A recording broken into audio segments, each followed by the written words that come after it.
Help if I put the microphone on. Good evening, everybody, and welcome to Rushcliffe Borough Council's Growth and Development Scrutiny Group meeting. I'd like to remind everyone that the meeting is being recorded and live streamed on the Council's YouTube channel. And in addition, under the Local Authorities Executive Arrangements, Meetings and Access to Information England Regulations 2012, other people may film, record, post on social media or blog from this meeting. The use of any such images or sound recordings is not under the Council's control. And may I remind councillors to please switch your microphones off when you're not speaking. Thank you. We have a couple of external speakers today with us. We have Rhonda Churchill from Rushcliffe Oaks, who's the manager there, and James Babe from our planning team manager, who is doing the infrastructure delivery side of our agenda today.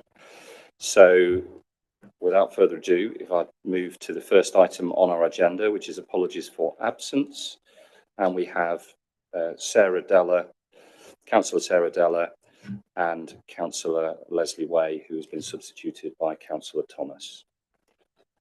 And I think that's everyone's name. Thank you. Any declarations of interest from anybody from any of the items on the agenda for this evening? No? Brilliant, thank you. In that case, we go on to the minutes of the previous meeting held on the 6th of March 2024, which has all been circulated to you. Have you all had an opportunity of reading the minutes? Does anybody have any? Nobody's raised any issues of accuracies with them, with those minutes as yet. Has anyone got any issues with the minutes as presented? And we have agreement that they are a true record then? Yes. Thank you. I will sign those as. We'll sign on the back.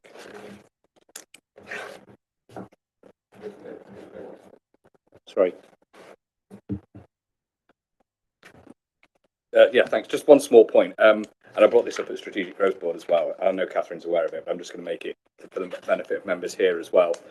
We did discuss in some detail a report by the Environment Agency where Rushcliffe ranked the fourth worst or third worst in Nottinghamshire for what was termed environmental equality. We've talked about how this issue might be addressed through the economic growth strategy and other plans that we're putting in place. I just think it's an important thing. You know, we'd like to celebrate how Rushcliffe is at the top of many, many league tables. This assessment of environmental equality did include things like health indices of deprivation, which we scored very highly in. There were some of those areas which we didn't score as highly in. I accept that some of those areas are a fluke of geography. And, you know, there's to a certain extent, we aren't necessarily going to be addressed those. I think it's important this group's aware of what that report said, because we've got quite a few new members around the table, and that we do look at that issue again in future. That's all. Thanks. So is that an item that you were wanting to? Yeah, I think it's just because it's not really. It's just said in fact there are no further areas where work or further updates are required. Reviewed the scrutiny matrix and asked questions of the expert witnesses. We kind of like put it to bed for this group there. I think obviously we don't want to have low environmental equality in Rushcliffe when we score so well in so many other indicators. So I agree with you. That would be an item that we're scrutinising again. In fact, the Environment Agency, one of the actions on there was we are still waiting an update from the Environment Agency because we did leave the door open to bringing them back for a further meeting later in the work programme. So I'm glad you've raised it. It is on our agenda for revisiting with the Environment Agency when we get them back in the future. Thank you, Councillor Graycock. Okay, that's the minutes marked off, which brings us into our first substantive item, which is the review of Rushcliffe Oaks Crematorium. You've all had the papers in front of you. If I just hand over to Rhonda Churchill. The floor is yours. Thank you. Thank you. So I think the first thing to say is, where did that year go since we were last here? So there's nothing really in this presentation that isn't in the report, but hopefully this will give you a snapshot and opportunity for asking any questions, and hopefully I can answer them for you. So first slide then is just to give you a bit of a glance at, next one please. The cremation numbers. So first year we did 506 cremations, 32 of which were direct cremations, so no service. And you can see from that sort of graph where the dips and trends are across the year. If we move on to the next slide, it gives a bit of more of a detailed look at the finance side of it. So this time last year, when I came, we were looking at a business model that I think we all agreed was a little bit optimistic for a newly opened business, and we weren't hitting those targets. So we did review that based on the information that we had at that point, and also then things did pick up as the year went on, and you can see that the numbers reflect that. You'll also notice that April 23, the difference in the first month of opening to April 24, there's clearly an amount of growth. Same in May, but we are now heading into a quieter time of year. Having said that, July we will exceed target, but I think some of that is based on a closure that we had in June to carry out some works and have the cremator service. So I think there was perhaps a bit of a push from June into July, and I think that's the reason for that. Just moving on to the next one then, which gives us some of the numbers in terms of income received. So total income received 485,640, which did give us a surplus of 61,000 at the end of year one. Projected income for the forthcoming year is actually 710,600. That's the income target without the memorialisation sales, which is 27,300, which we are now going to include in those targets. So just slightly different.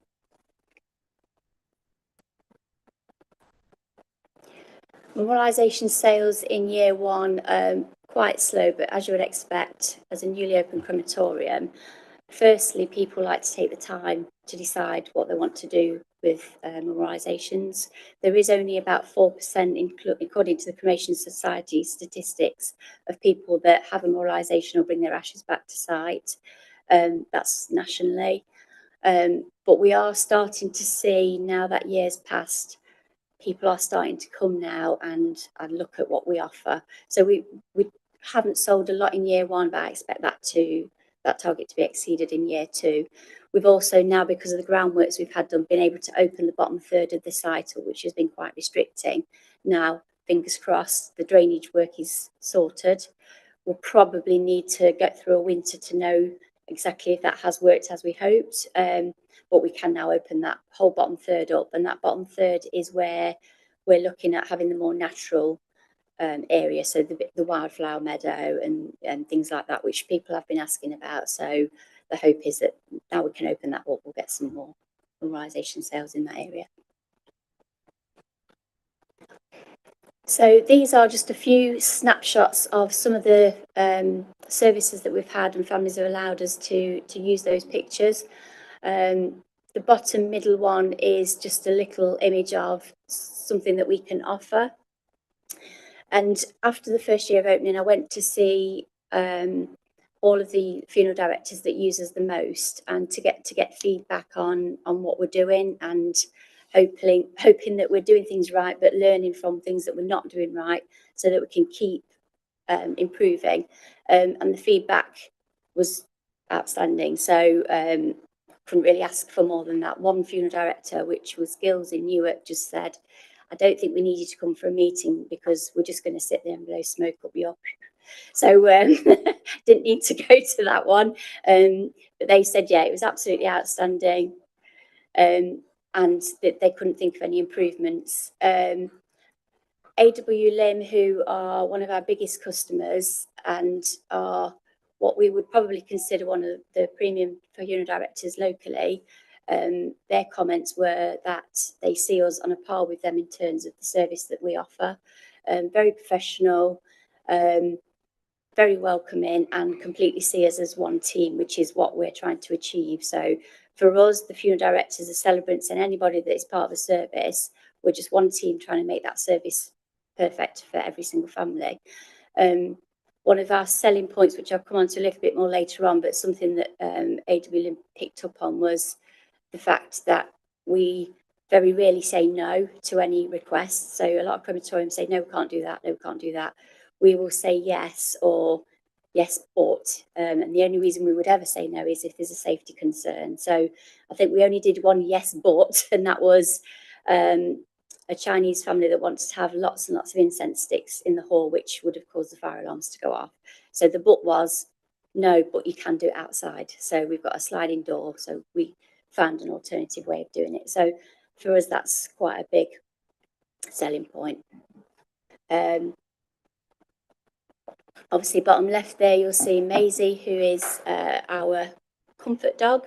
So there are quite a few funeral directors around that have comfort dogs in their branches, but no crematoriums that I'm aware of. So floated this idea and introduced Maisie initially just to see how she settled in, and it's worked really well. So we've got families that come to see her, request her, sometimes for services, sometimes just because they're coming on a tour and they just want that, especially if they're bringing children with them. It's a bit of a distraction and just makes the whole experience a little bit easier. So we can be talking perhaps about their, a young child's father's passed away quite young, and we're talking about details that are difficult for young ones to hear, and just her being there, they're taking it in, but they've got a distraction, which is very helpful.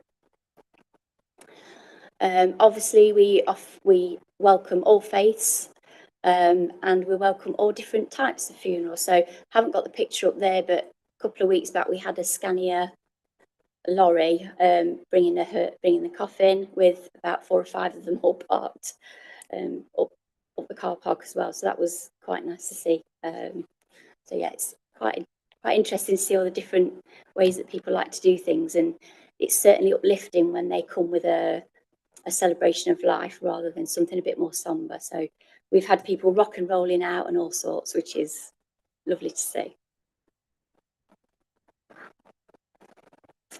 Thank you. So just talking about the USPs, so during the feedback, the team came up a lot. The fact that we are adaptable and flexible, always smiley, always happy to try and accommodate whatever we can, as I've just mentioned.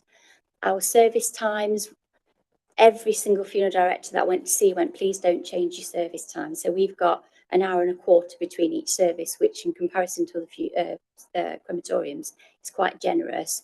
And what that means is that since we opened, we've only had one service run over, which means that only one family have been impacted in all of that time, which if you go to other crematoriums is more of a regular thing, and not a nice feeling actually, because you've got that crossover then and that feeling of the conveyor belt, which is what we're trying to not have. Obviously, I mentioned Maisie before and our flexible approach, beautiful and calm setting. So for all of you that have been to the crematorium, when you look out of the windows from the hall, that just sells the hall itself, because it's just such a distraction. And again, it's not something that most crematoriums locally have. And we've got Percy the pheasant, who often comes by and taps on the window. I wish I had a remote control for him, because he offers a good distraction as well. Obviously, we're a carbon neutral site, and that's important to some people, not everybody, but that is for us as a council and moving forward in the industry, I think a really big selling point for us. Thank you. So last year at Scrutiny, we talked about our reach. So we did a bit of work on that, and we bought lots and lots of bribery chocolate, got lots of new brochures printed, and went to see all of the funeral directors as far out as Leicestershire and up near Lincolnshire that way, and then up to the north of Nottinghamshire, which was a good exercise. And we have got funeral directors travelling to come to us, and some of them, as you'll see in the report, are travelling past other crematoriums to come to us, which is a real compliment to us, actually. And what we've realised on that is that when you're looking at what our competition is, you think Wilford Hill, Bramcote, Gedling, Mansfield, but actually it's dependent on where that funeral director is. So one of the ones that started to come into us regularly is Butterfly, who are based in East Goscott, near Leicestershire. they drive past Loughborough to come to us, or close to Loughborough, and they've got Great Glen quite close to them, which is also a nice crematorium. But they come to us, but what we realise is actually that's what our competition is. It's Loughborough and Great Glen in that circumstance, not Wilford Hill. So that was something, a bit of a learning point for us. So yeah.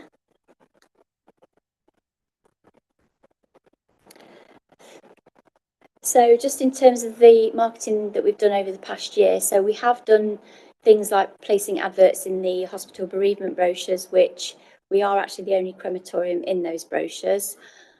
We've started to do a funeral director celebrant newsletter. So rather than sending them emails every 5 minutes with different things that we might be doing, we send them one newsletter quarterly and update them on everything, which they, during the feedback, said was really informative and actually a bit more helpful than lots of emails that can get lost. Our funeral directors and celebrants are really important to the business, so we do work really hard on the relationships we have with them, and that's something that is an ongoing thing. Open days and Christmas events. So we did an open day last year, we did a memorial service, and we've done another open day already this year. We are planning more events, and what they do is open us up to our community and invite all our residents in. And last year we had over 200 at the open day, but I think that was perhaps because we were really new and there was a bit of interest. This year we still had 150, which was really good, and that one well attended. And this year we invited partners to come as well, so people had the opportunity to talk to anybody about every single part of a service. So that was good. Regular posts on social media, so we try and update as often as we can. It's a funny business to market, so I think some of the posts that we do are quite sensitive, and we try and focus on nature and things like that, and the actual grounds and things that we've got with some of our posts. And then obviously Maisie has been a big hit, and we've managed to get quite a good bit of exposure from having Maisie. So she's been on the news, ITV News Central, BBC East Midlands, Radio Nottingham, and actually the Radio Nottingham interview was repeated this morning, because she's a finalist in the Make a Difference Award. So that's actually gone out again this morning, because of that event that's coming up in September, when we find out if she's going to be a winner.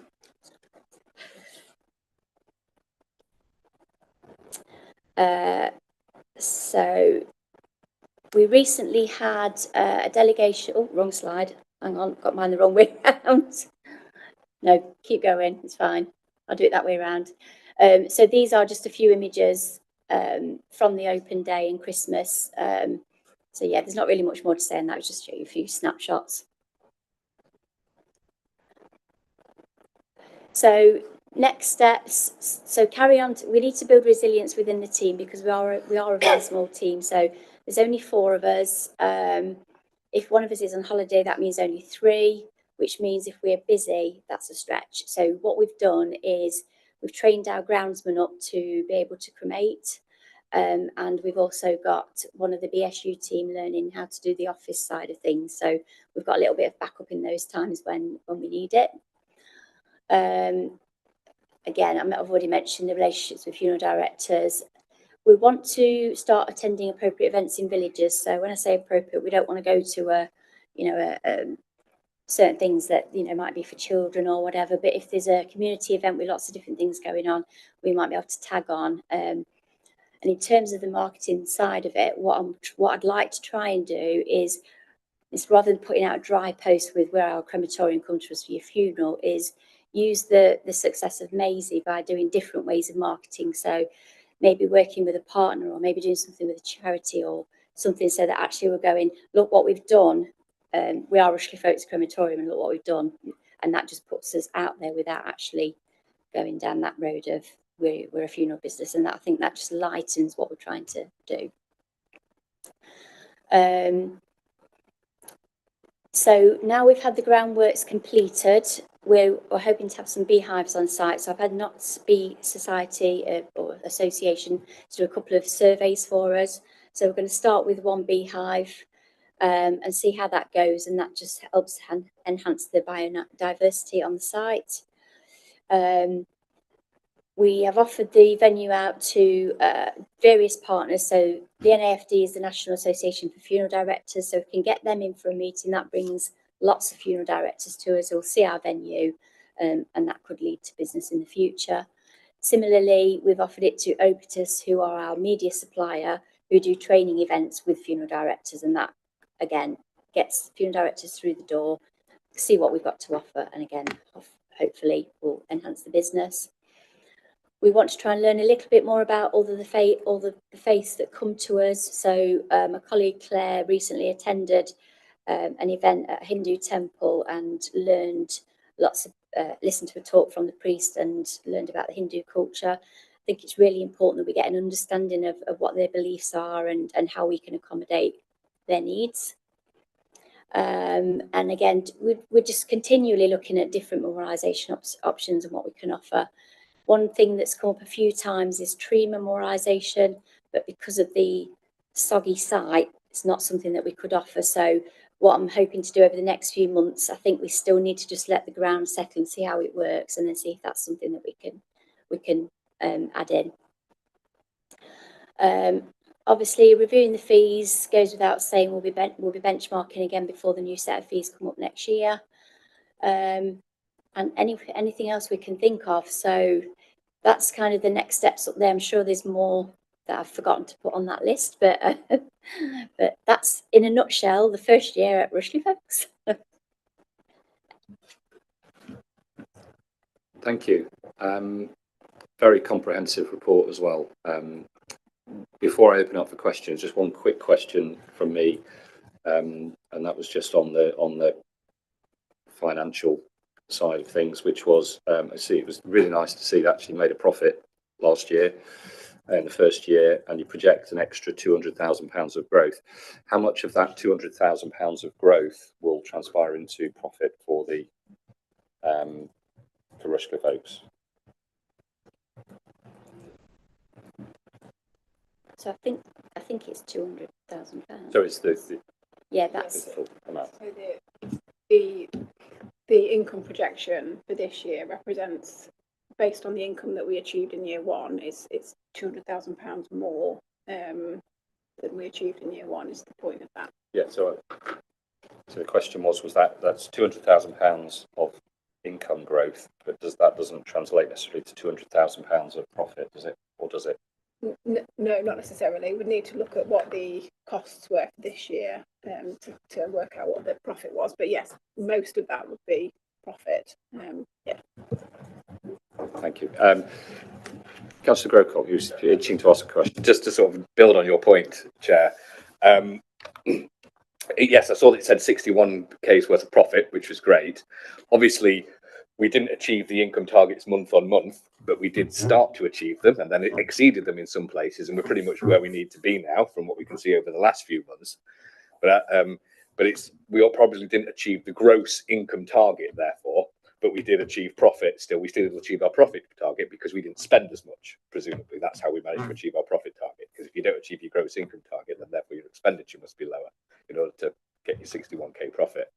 So I think Councillor Matthews' question is, if we're going to increase income by 200k, how far would that be behind what the actual target was? Because what we didn't see on that presentation was this was our target for gross income, and this is what we achieved in gross income. We only saw the profit at the end. You see what I mean? Are you following me? I am following you, yes.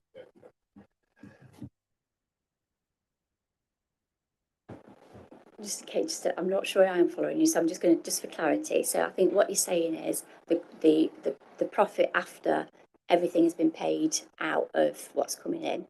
Yeah. So it's included payback and all that type of thing. Yeah. So that's something that we have been doing a bit of work on recently, isn't it, Catherine? And so it wasn't in there because that's something we're still working on. We had a very brief look with finance at that in the last couple of weeks. And based on things as they stand, we're still looking to pay back in the 15 years. Part of that is because of the underspend in the capital. So hopefully if we've got, that will compensate for the loss of income that was projected. And then moving forward, I think what we're going to have to do is perhaps review it annually, plug in the actual numbers and then see how that pans out. But as things stand right now, we're still looking to pay back within the 15 years. Thank you. For such a large capital expenditure and setup of a new business, though, I do think that 15-year payback seems quite good, really, to break even. Councillor Solomon. Yeah, I'd just like to say congratulations. You're obviously very professional and very thorough in your approach, and I think it's to the huge benefit of Rushcliffe as a whole that we have such a well-run, welcoming and compassionate facility available for the public. So congratulations for the hard work you've put in, and you've certainly done everything and more that was expected of you. So well done to you and your team. Thank you. Thank you very much. I'll come to Councillor Chewings first and then Councillor Thomas. Thank you, Chair. First of all, I mean, I've been down several times now, Rhonda, and it is great facilities. I went to the Christmas do remembrance, and that was really well attended and a really lovely service. I can't express enough the gratitude for what Unity team have done. Superb facilities. I'm looking at the figures, and for me, I need some more detail. And the reason being, obviously, we met now over a year ago, where we explored the figures, and I'm sat here today. I don't know what the costs are. I'm seeing that we've had what income's been generated per month from April 23 to April 24. So May 24, I'm seeing the target income, and obviously seeing that it was down, and that actually on 3 of the months we've been above those targets. And I'm pleased to hear that obviously we've been £67,000 above, which makes out that it's a surplus of profit, which is positive. For me to understand where we're going with this, we're saying that we're still hoping to be in 15 years to repay that back. If we look at the costs, how can we be certain of that? And that's where I'm struggling. I thought was coming today to go into that detail, and that was, and again, we're going to these meetings, we've been raising it previous times, and it's going to take time. We're going to come back in this month, and we're here now, and we still haven't got that detail.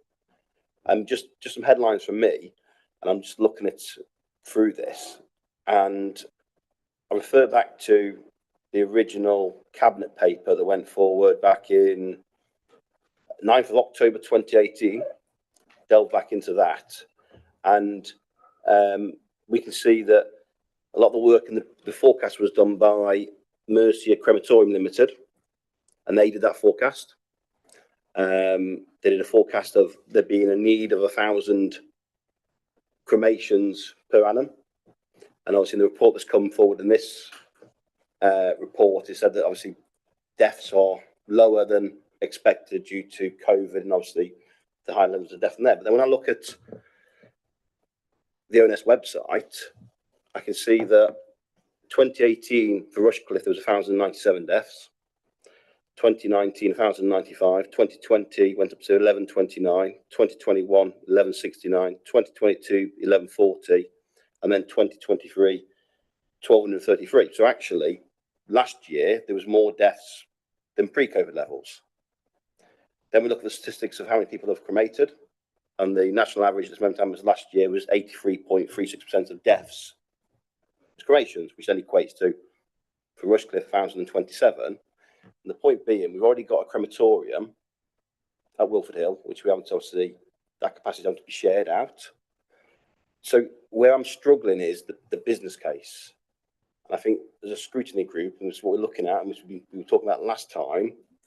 I'm struggling to see the business need, because again, if we go back to the that cabinet paper back in 2018, 3.2 in that, which would have a strong business case for a revenue return. The purpose of this project was put forward by Rushcliffe was to make revenue. Now, looking at the paperwork here today, it says that the budget was 8.5 million, but they're still being finalised, the figures. I mean, general saving of 1.24, so then presumably a 7.26 million cost, thereabout figure. And we're looking again back to the paper from 2018. There's a forecast of a 6.5% growth in a 40-year period. If we put that money into a bank account, we could easily get 3 or 4% per annum. And this is where I'm struggling. The argument's been at Rushcliffe to provide this service as an income generator, and I'm not seeing that income stream. I'm not seeing the costs.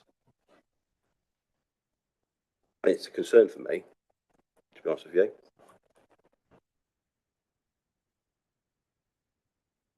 Well, I'll make a start, and then Rhonda, you can add to it, I suppose. So I think more than happy to share expenditure figures. So obviously it's an ongoing process. We track expenditure and income on a monthly basis with our finance partner, and so we can give you a total of expenditure in year one, so you can see the income and therefore the surplus that we identified, the 61,000. So the income target that we have isn't necessarily just to cover costs. There's quite a big, that's there's a big element of profit in there and payback to the council for the amount of the. So the business case was based on X income projection over a number of years. So that is something that we will have to review annually based on actual numbers, and that's a piece of work that we're doing at the moment. So what we delivered in year one, what we're now projecting for year two, and what impact does that have on payback period and things like that. So that's something we've been talking to finance about. So it's an ongoing process, I suppose, is what I'd say. And I think when the original business case was done, there was a strong business case for that based on the financial modelling that was put together. Clearly, as we have discussed previously and as Rhonda has outlined this evening, what we are doing is growing a business. So as well as COVID, there is an element of families choosing to go to a crematorium that they've always gone to. Their father went there, so their mother goes there. So there's that kind of establishing the business, and it's a new place. And some people don't want to go there. Obviously, there's people choose burials. There's lots of different reasons why we wouldn't necessarily have all of those people that have died in Rushcliffe come to the crematorium. As Rhonda said, we're appealing to areas outside of the borough as well. So it is something that we are confident over time will grow and will meet those numbers, but it is something that we need to keep a close eye on, and we continue to do that through our monthly monitoring and reports. Rhonda, did you want to add anything to Catherine's? Councillor Chewings, does that address any of your question? Just like to see those figures. I think if it's built into those figures, then great. Just need to see them. That's all. I think in the report, it's got hasn't got the costs breakdown, but it has got the overall income and the profit. So I think that gives you a clue as to what the costs are.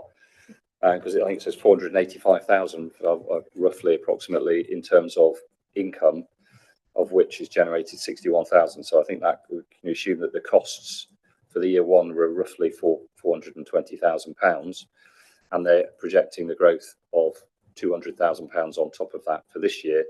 And obviously, with a startup business, there does need a period of establishing the business. So that is 200,000 for year two, and then hopefully more for year three. The point being, Chair, is where I'm struggling is we've got £61,000 profit this financial year. A growth of £200,000 in income doesn't equate, as you alluded to a £200,000 increase in profit. But even if it did, at £261,000 this year, an average per year onwards, that would be over 15 years for the repayment of that capital expenditure. And that's why I think we need to see those costs so we can try and work out where those costs are going. Because some elements will be fixed costs, which we can't change. Some elements will be changeable costs, which will depend on the number of people that's been cremated, etc. And then we can start working out. And that's what I'm trying to see is where that return on investment is going to come back. And that's, for me, I said in the last meeting last year, if we came to this process because we needed this as a facility, then it's a different question, because I'm fully supportive of the facility. But the whole purpose of this project, if you read back to the 2018 and 2019 cabinet papers, was as an income generator, and that's where I'm struggling. That's why I think it's important to have that detail. So just talking about some of the costs. So year one, we have probably got more costs than we would have going forward, because you open and then you've got different projects that actually, you know, as a build site, you don't think of until you're actually on site. So I'm actually doing a piece of work at the minute to go through all of the, some are still going to be assumptions, but in terms of the costs moving forward. So I've got some information from last year that we brought forward to this year. Some of it is still very unknown in terms of the cremator. So, for example, and again, this was something we talked about with finance yesterday. We've got a cremator that is relatively new to the market, and no other crematorium have had them that long enough to know how long things like the hearth replacement lasts, the refractory is, how long the actual cremator itself lasts. So there's, and each year also how much the costs are. So we're still under warranty at the minute. But come January next year, those costs might go up if we have breakages and things like that. So we're still in a settling down period. However, there are some fixed costs, as you mentioned. So we can definitely plug those in, but there's still going to be some assumptions. But I'm doing that detailed piece of work right now, as I've in fact started it today. So talking about actual figures, again, in a meeting that we had with finance yesterday, looking at sort of the not the loss in income, the compensation in income that we thought we were going to make was where I talked about earlier with the capital saving. So that should balance out, and that's what's at the minute keeping us on track. And then, as you say, moving forward, hopefully we're going to grow that business. But we do need to check it annually, because the business model is based on how many cremations we do per day as well. So we need to always be checking, is that a realistic target? So it is something that we are reviewing. It's not something that we're not considering. And it is, I think, the first couple of years, once we've got, as Catherine mentioned, there's that first couple of years of settling as a new business, and then there's that behaviour change locally from families. And, you know, people are trusting us so far as a new crematorium.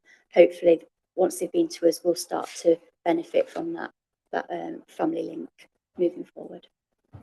Councillor Thomas, I haven't forgotten your question, but Councillor Mason wanted to come in, respond to something that Councillor Chewings just. Okay. Yes, part of it was to make money, but I was on the cabinet at the time, and I think I was probably deputy leader. And one of the main driving forces was that Wilford Hill was coming to the end of its life, which was quite an important consideration. There was only one burner, if you like, that was working at the time. Maintenance, it shut down in August, and it for this maintenance, and nothing was done. So I'm sorry to say, but the fridges were filling up. It was not giving a good service, and it was felt when that it was looked around the area that actually in Rushcliffe there was no crematorium. There wasn't one. There isn't one. Okay, there's one at Loughborough, and we looked at it, and we felt at the time that we should also offer a service as well as make money. But I have to just say, Councillor Chewings, it was not the one of the main ones. It was something that we looked at in general across the borough as to what was available to the people of Rushcliffe. I do have a question as well, is about maintenance for the facilities, and how long that takes. Can I just ask you to hold that thought? Yeah, just whilst we're on this topic, and Councillor Grocott just wants to come in on that, and I've left Councillor Thomas waiting with her question as well. Yes, that's fine. Councillor Grocott, you want to microphone? Look, I think this is a brilliant venture. We all think this is a brilliant venture, and it clearly has fantastic operational management. Okay, I support the principle of it as well. Whether it makes money today, tomorrow, in 5 years' time, in 10 years' time, right? It's a fantastic thing, and it's a really great facility. I've been there. I've spoken there at someone's funeral. It's just amazing. But I think all we're really asking for, all Councillor Tunes is saying, is can we have a budget? Can we have a budget? I work for a council-owned company. We provide budgets to our board. That board is then scrutinised by different committees. We just want to see the budget. So what is our forecast? What is our actuals? What is our income? What is our expenditure? What does that look like? Oh, we might not be able to guess every single eventuality that's going to happen. And there are clearly lots of different things that can change and have an impact on it. And we're more than happy to accept the explanations around those. But it's just about having the visibility of that budget. That's all. So one at the start of the year, one at the end of the year. You know, it's not really a complex request that he's asking for. So I just want to support what he's saying and just say, let's just have a budget. You know, let's scrutinise it. I don't take issue with the finance question being raised, because I raised one very similar right at the very start. So I think that's a fair comment. If we can have that as an action for the group, would you be happy with that being circulated rather than? Yeah, me personally, it should be circulated, and as Councillor Grocott mentioned, probably on an annual basis, because I think this is the point. As the service provided there is absolutely exceptional. It is absolutely brilliant project. No taking away from that. We just need to see where we're at, and it gives good governance, and that's what we're after. It's just having that information. Thank you. I'll move on from that now. Councillor Thomas. Oh, yes, thank you. Just wanted to.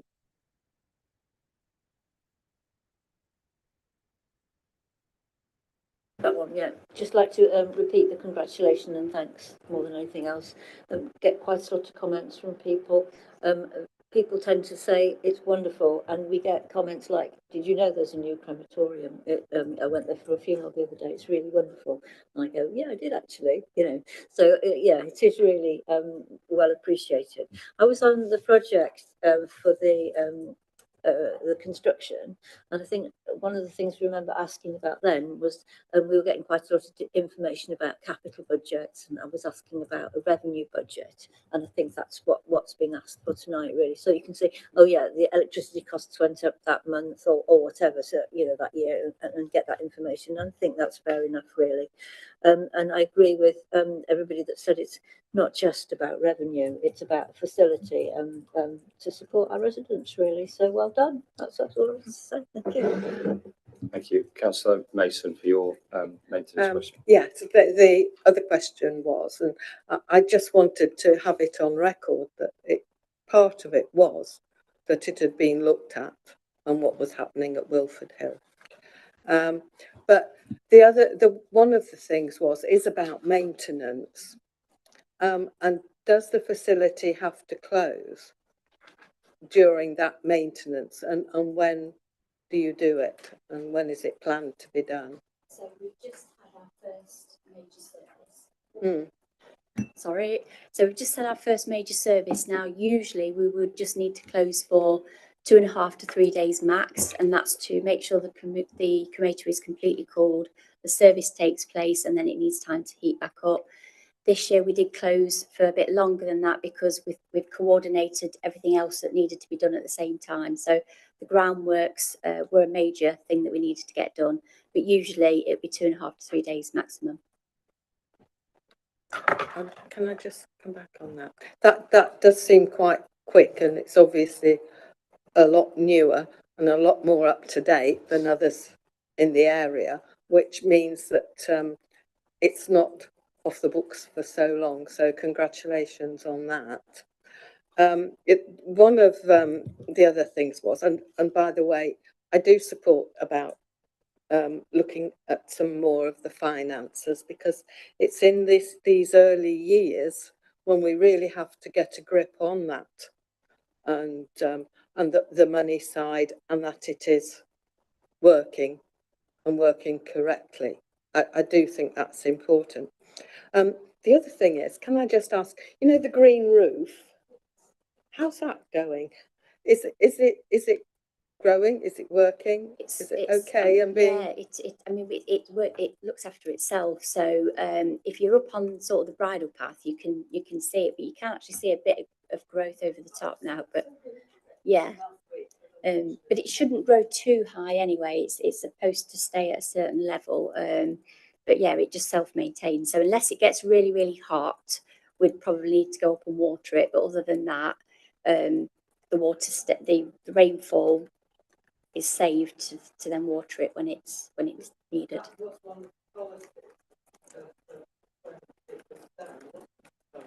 That was one of the policies when it was done, is the green aspect of it, and also the view from the pathway along the side. So when people looked over, they didn't see a boring roof, it was a green roof.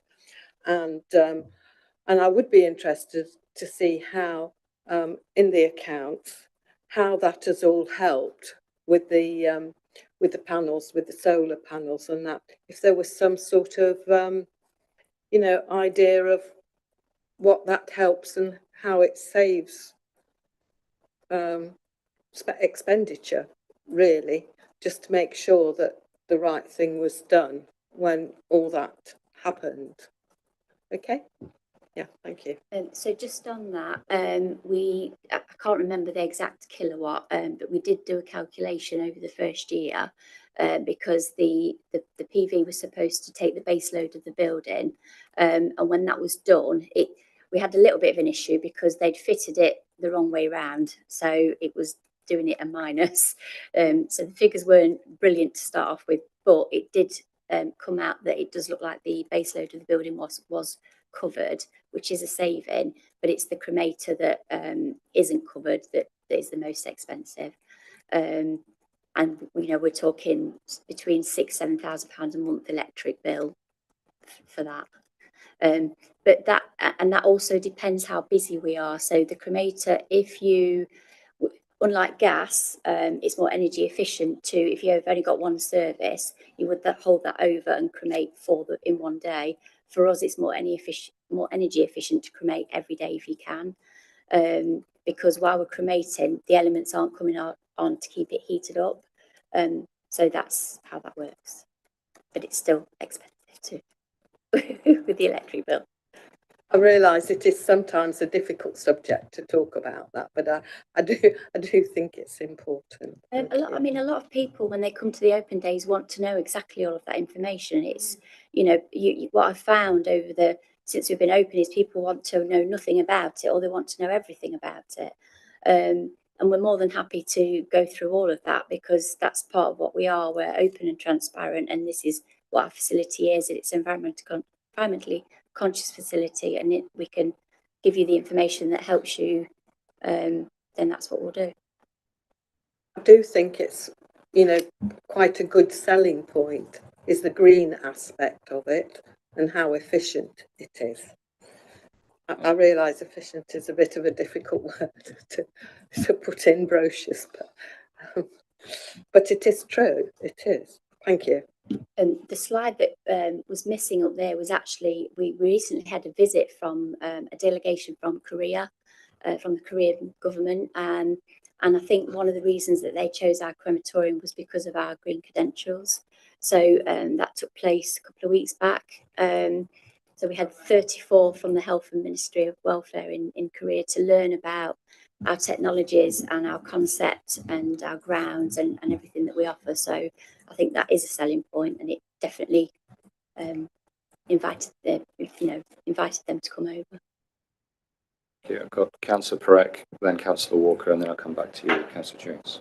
Just like to say congratulations there. We've got an excellent project here which meets the needs of the local community and has many USPs like Macy the dog and it being carbon neutral. And yes, I agree, we do need to know the figures that have been requested and will be circulated, but it also needs to be balanced with what the local community requires. And I agree with Councillor Mason's comments about the Wilford Hill crematorium, and having visited Wilford Hill myself, I agree that the service isn't great there.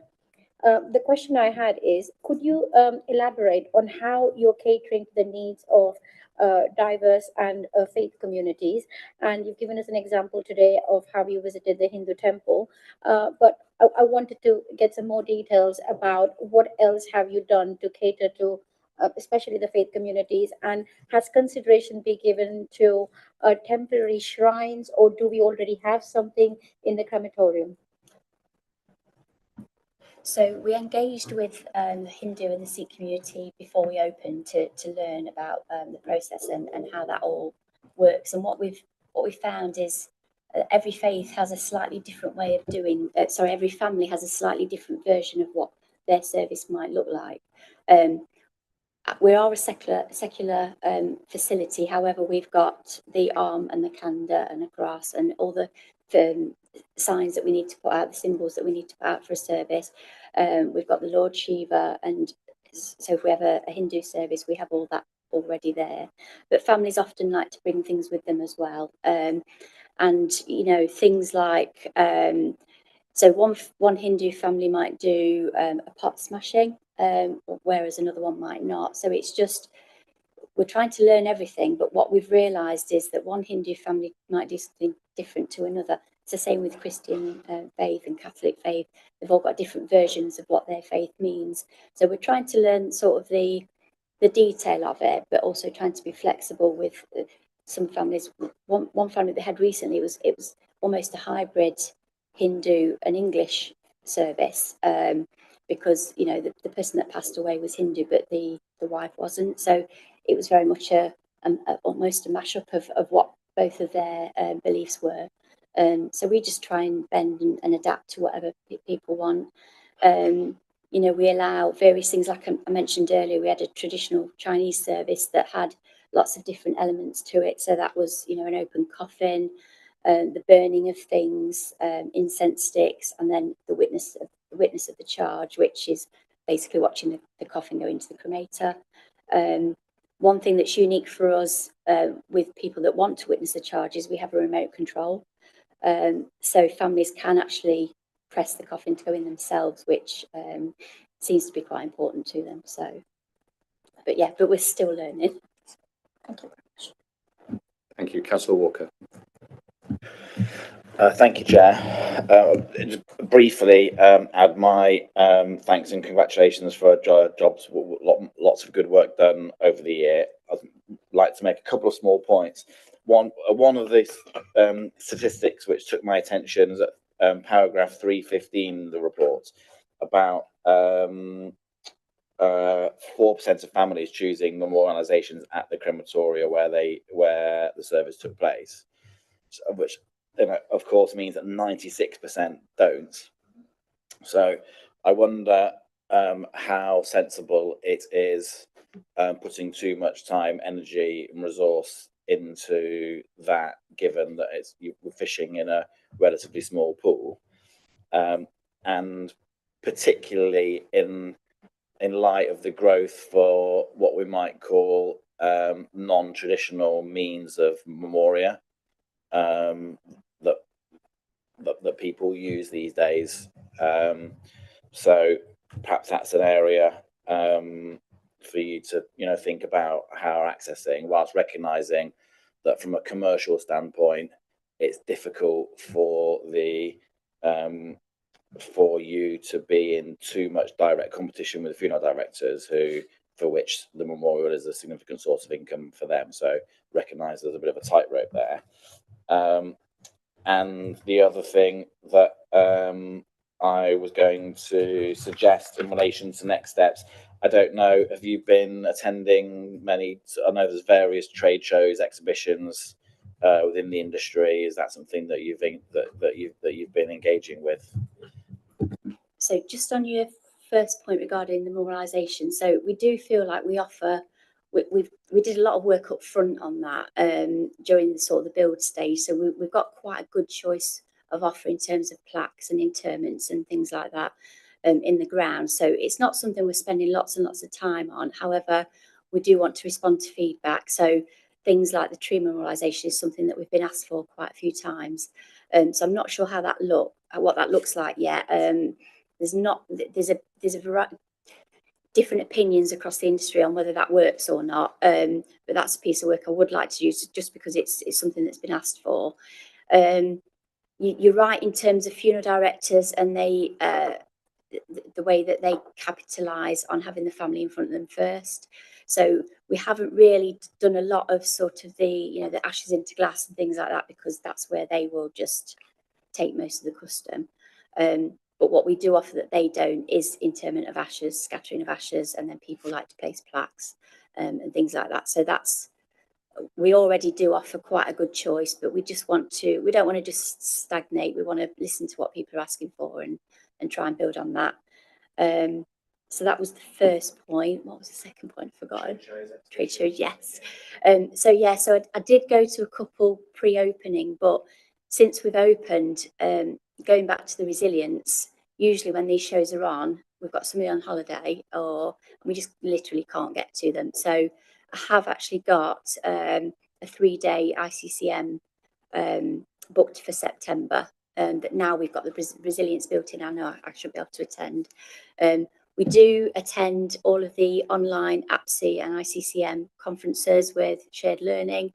And the Hindu temple visit was a regional networking event by the ICCM that Claire was able to go on. So we desperately want to, but it's just dependent on, obviously the priority is running the business.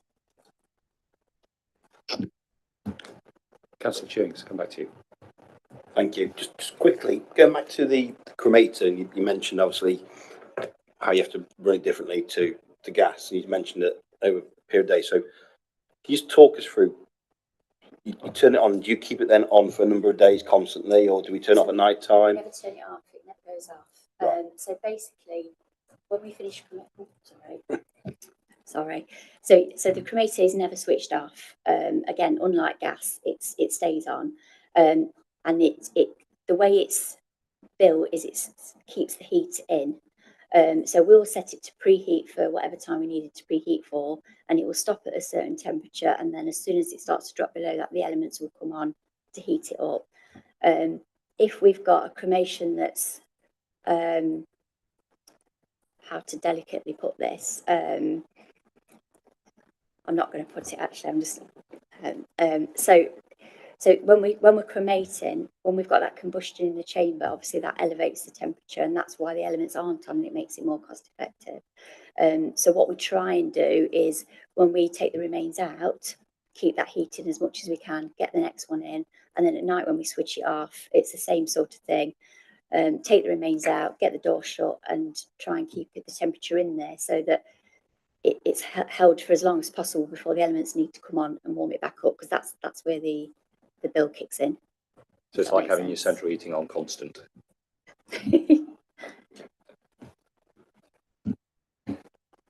Thank you. I think that's exhausted the question. So with just that one action of circulating the actual forecast profit.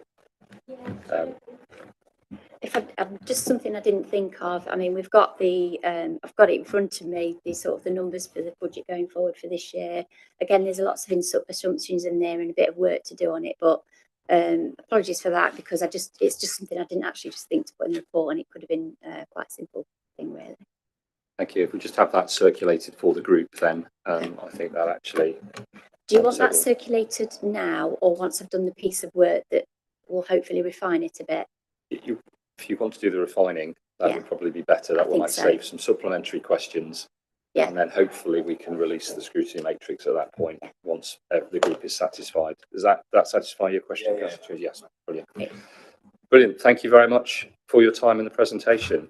I actually think 500 odd cremations, and thank Councillor Chewing for the figures on the number of deaths. I think 500 is good 45%, 50%. So for a new facility to have stolen nearly half the business, as it were, from our direct competitor, I think it's not bad going for the first year. It's still good. So yeah, on the whole, thank you very much. I think the feedback from everybody has been really positive about the crematorium, and we hope that it will continue to grow in the same manner it has done this year. So thank you very much, and please feel free to leave us. And just thank you for all your feedback, and I will obviously feed that back to the team, because it's obviously it's a team effort. So I'll make sure they are aware of all your comments. It's really great to hear. Thank you. That brings us into the next item, which is infrastructure delivery. I know James has got a presentation that he wants to deliver, and it was based on the 5 questions that were put to you. So over to you, and then we'll hopefully have time for questions. Thank you, Chair. At your briefing earlier, we discussed the 5 questions that have been asked. There's so many different angles to them. My presentation provides a brief answer to each, and there is a section for questions on each of them after each of the 5, because I think I could speak for an hour on each and perhaps not touch on what people actually want to hear. So we'll go for a basic overview and then some questions. If you could move on to the next slide. And I've been awkward. Each individual line on each slide is transitioned in. So just some initial thoughts. When infrastructure providers are providing infrastructure, something that sometimes slows down delivery is that there is an economy of scale.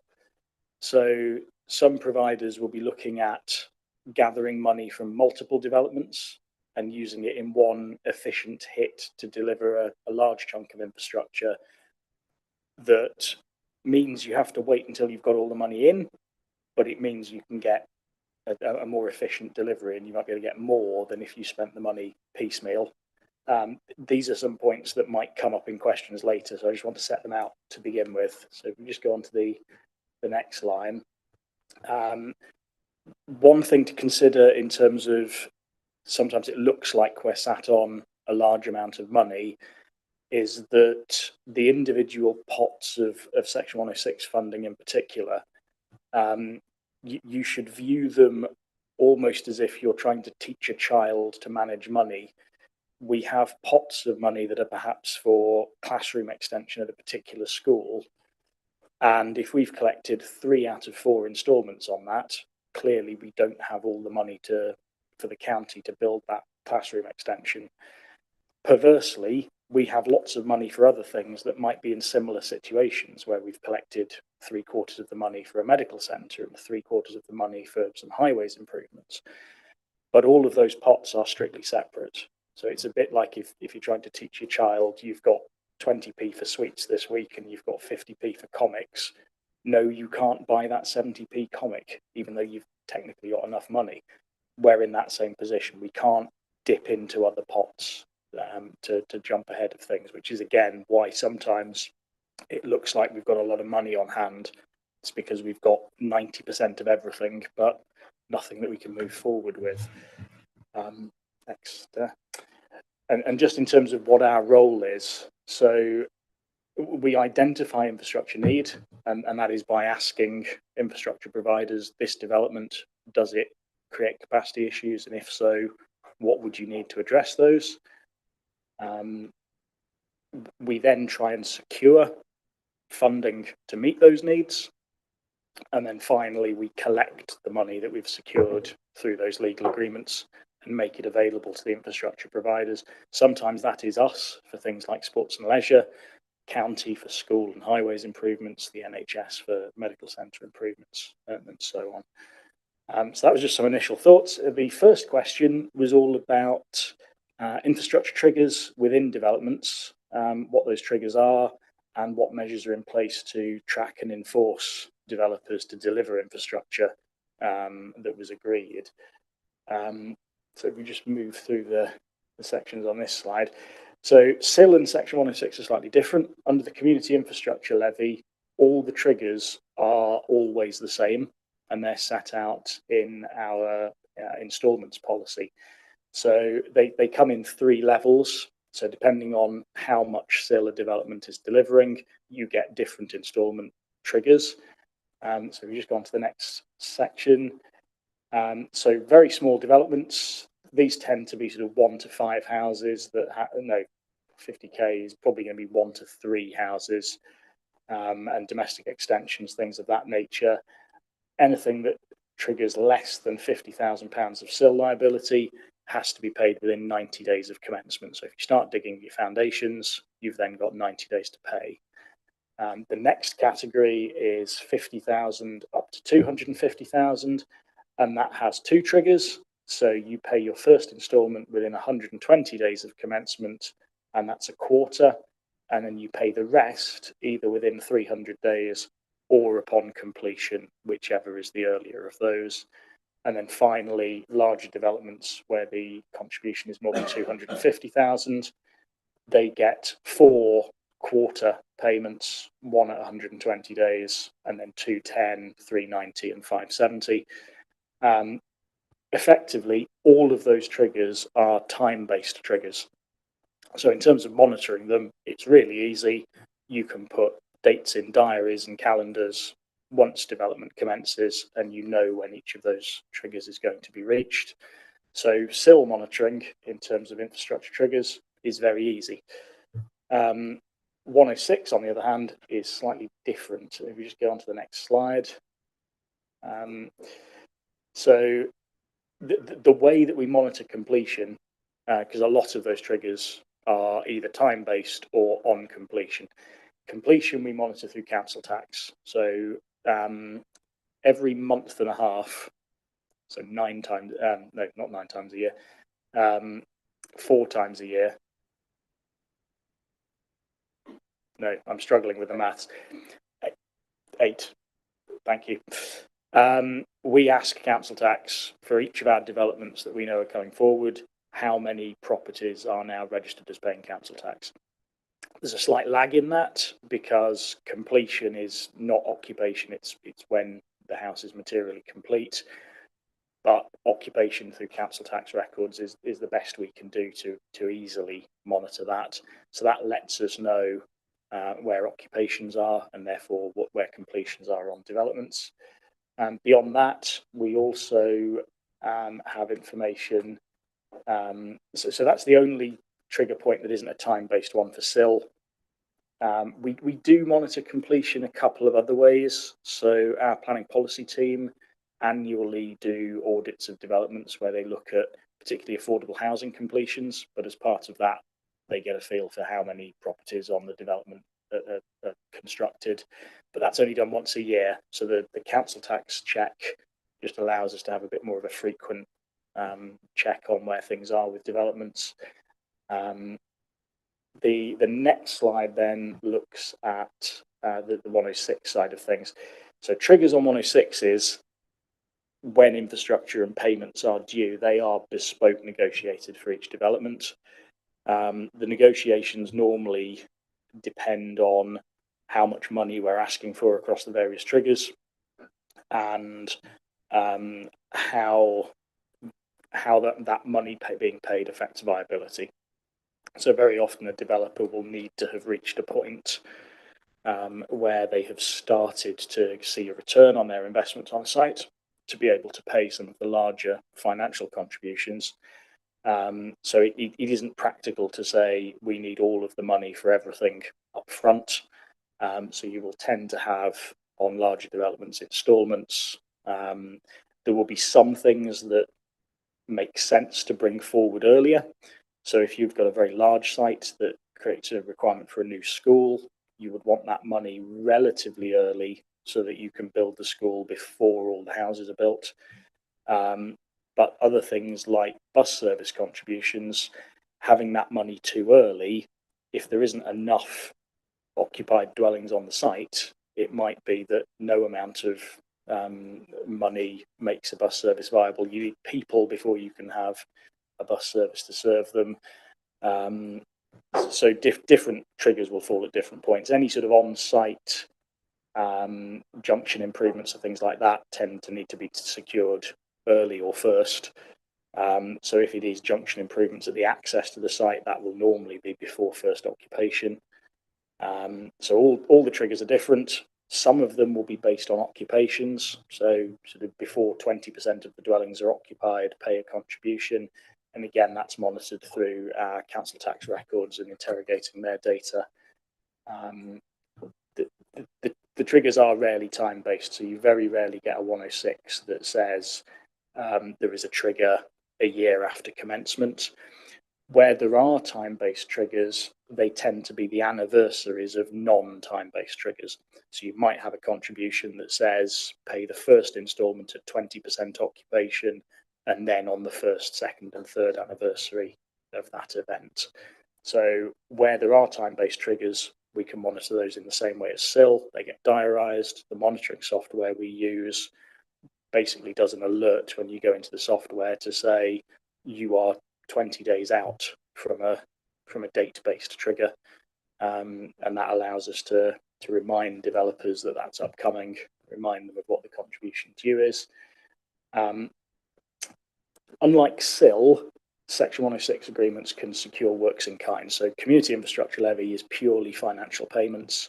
Section 106 can also include works being done by the developer, and that will be junction improvements. So even where a scheme comes forward and it's caught under SIL, you might still have a Section 106 agreement that needs to cover off any highways works that arise from a particular development.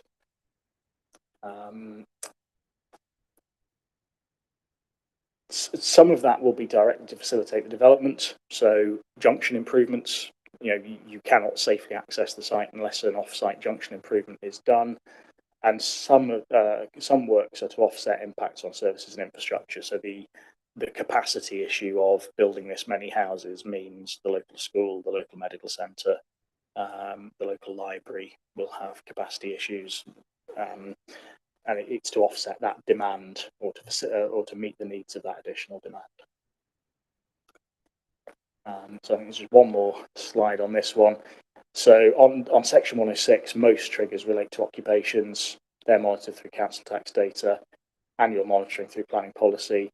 What we also do on Section 106 is when we are contacting a developer about a trigger that's been due, so when they tell us they've commenced development, and we may have some contributions that are due then, we will take the opportunity to ask them, what is your anticipated build rate on this site? Your next set of triggers are first occupation. When do you think that might be?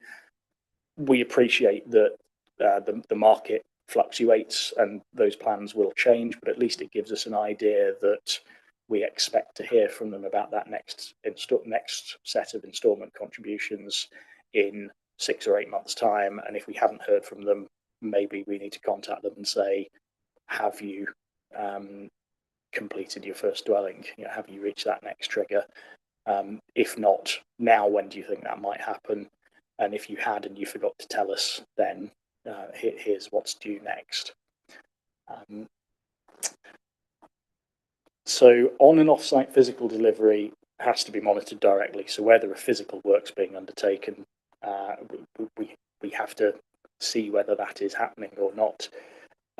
Some of it's relatively straightforward because the work's quite substantial. So if a junction improvement is happening, you tend to know about it because it causes disruption. So the monitoring of that on-site and off-site physical delivery is normally relatively straightforward. And I think that's the last slide on that section. Oh, no, one more. Yes, what's more difficult? So whether the physical infrastructure is being delivered or not. What is slightly more difficult is knowing whether it has the correct expected functionality. This is particularly in terms of things like drainage schemes and SUD schemes. So we can check if attenuation basins are the size and position that the plans show, but things like buried underground flow valves that control the speed of outflow, because you can't see them because they're buried and because you can't determine how they are set, it is very difficult for someone in the planning team to know whether correct function has been achieved. And that's where we rely on officers of the County Council as lead local flood authority to draw to our attention any concerns over function. I think that then is the last one on that. And then that is any questions on that first question relating to how we monitor infrastructure triggers. Enforcement, I will just briefly cover. So under Section 106, enforcement is a legal mechanism. So if someone doesn't do something that the Section 106 agreement requires, it's effectively a breach of a legal contract. That's what the Section 106 agreement is. And it's a case of legal action through the court for breach of contract. SIL is different. SIL has a series of inbuilt penalties and enforcement mechanisms, there is something called a SIL stop notice. So if someone has not paid a SIL instalment, you can require them to stop work on site until they pay. If someone is late in paying, we can apply late payment penalty interest, and we can also impose surcharges. Those surcharges can be as much as 20% of the total SIL value. There are also penalties for failure to notify us of things. So a lot of this, all three of the SIL instalments, the first instalment is always related to commencement. The developer has to tell us that they have commenced development. If they fail to do so, they forfeit the ability to use the infrastructure, the instalment policy. So on a large development where there's perhaps £500,000 worth of SIL due, they go from 4 instalments over a year and a half to you forgot to tell us about commencement. That's everything up front, plus late payment interest, potentially plus surcharges. So developers rarely forget to tell us about commencement on SIL. Section 106 agreements, there is less of a penalty for forgetting to tell us, and developers do sometimes forget to tell us that they've started work. Councillor Thomas. Yes, thank you. This is a question really, it's perhaps wider than triggers, but it does include issues to do with triggers. It's about how Section 106 agreements in particular are visible to town and parish councils, how much input they have into what's in them, and that includes when they're drawn up in terms of triggers. But also it goes wider than that. It's in terms of what's actually included. There's quite a lot of misunderstanding about how they work, in terms of, members of the public certainly think there's a large bucket of money and nobody's spending it. And quite often, things that are requested, particularly the highways, are not what the local people would suggest should be priorities for asking for money. For instance, they will put bus stops where there are no bus services, or they'll ask for money to do that. And there are some completely ridiculous things that come in. I just think in terms of Section 106 agreements in general, the town and parish councils don't get consulted on them. They're not in the papers when they go out to consultation, and they quite often get signed off after a decision is made. And so there's no input into all these conditions, including the triggers and the, what's actually been asked for. There's no input from the local community, and it's improving that process really that I'd be interested in, ways that we could do that. I think that relates to one of the subsequent questions, but just in terms of when 106 agreements are initially drawn up. So it is correct that it is a negotiation. So there is always issues of viability to consider. Very often we will have a long wish list of things that we would want to try and secure funding for. We obviously have corporate priorities in terms of trying to deliver affordable housing. So there are some things that we would see as vital to secure. And if there is a viability issue with a development, there might be other types of Section 106 contribution that might be the ones that fall by the wayside in order to ensure that we can still secure the percentage of affordable houses that we want to secure on that site. In terms of where triggers are, again, it's a negotiation on viability. If you want us to give you the education contribution earlier, some of your other contributions might have to come later in the development because we won't, it's a cash flow issue for developers. In terms of involvement in negotiating 106 agreements, they are negotiated between the parties that sign them. So that's normally the developer, the borough council, the county are now often co-signatories where there are contributions that will be related to services they deliver, like education. The difficulty is parties that are not signatories cannot have the same level of involvement in negotiating a Section 106 agreement, because other parties who are signatories will legitimately question, why is this third party complicating our negotiations when they're not going to be a signatory to this agreement?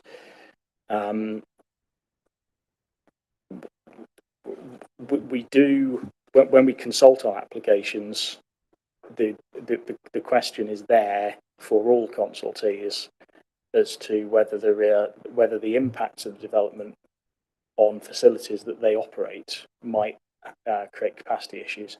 For parish councils, it might be things like play areas or parish halls or village halls.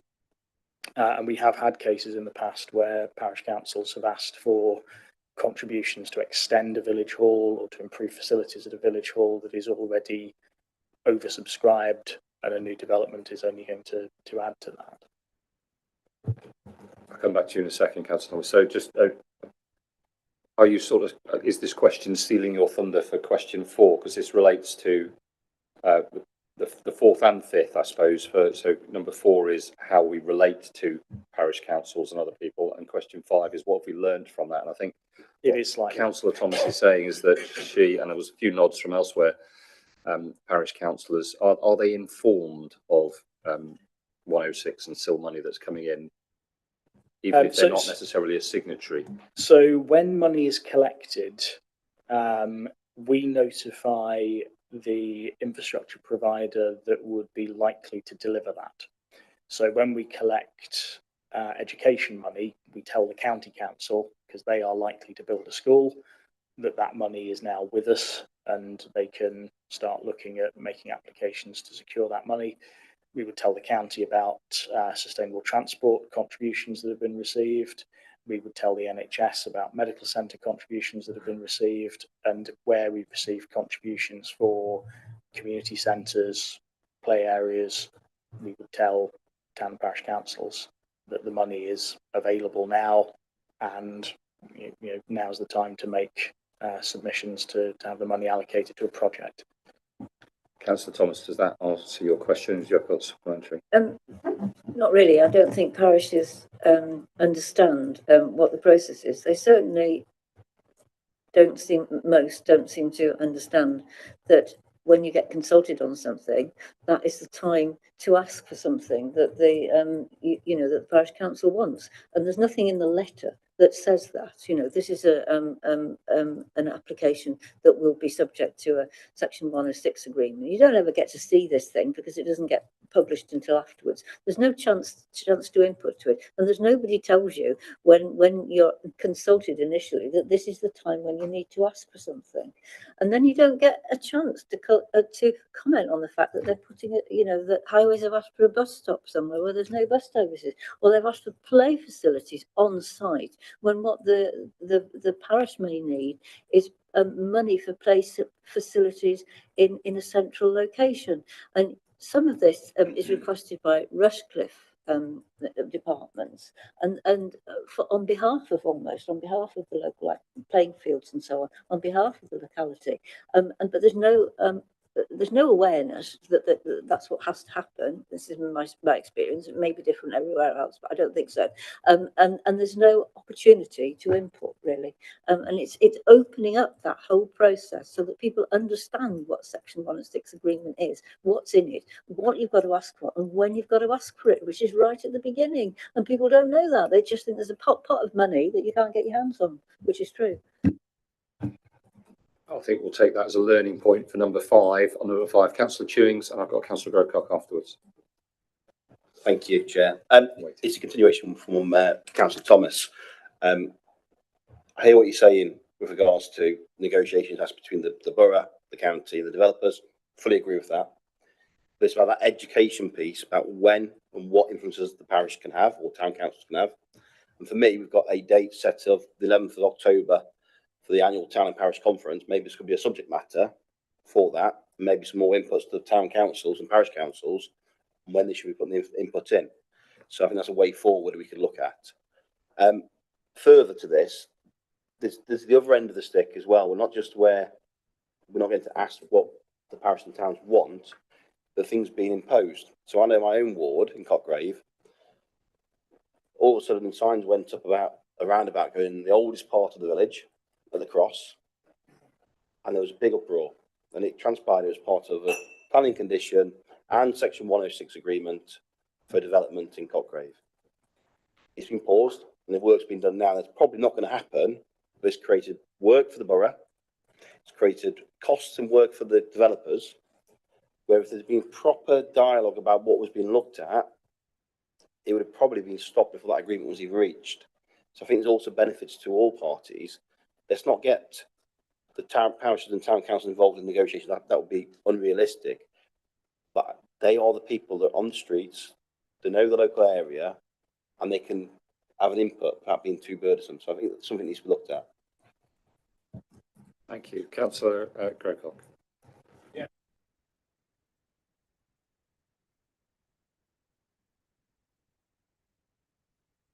Sorry, it's the same principle.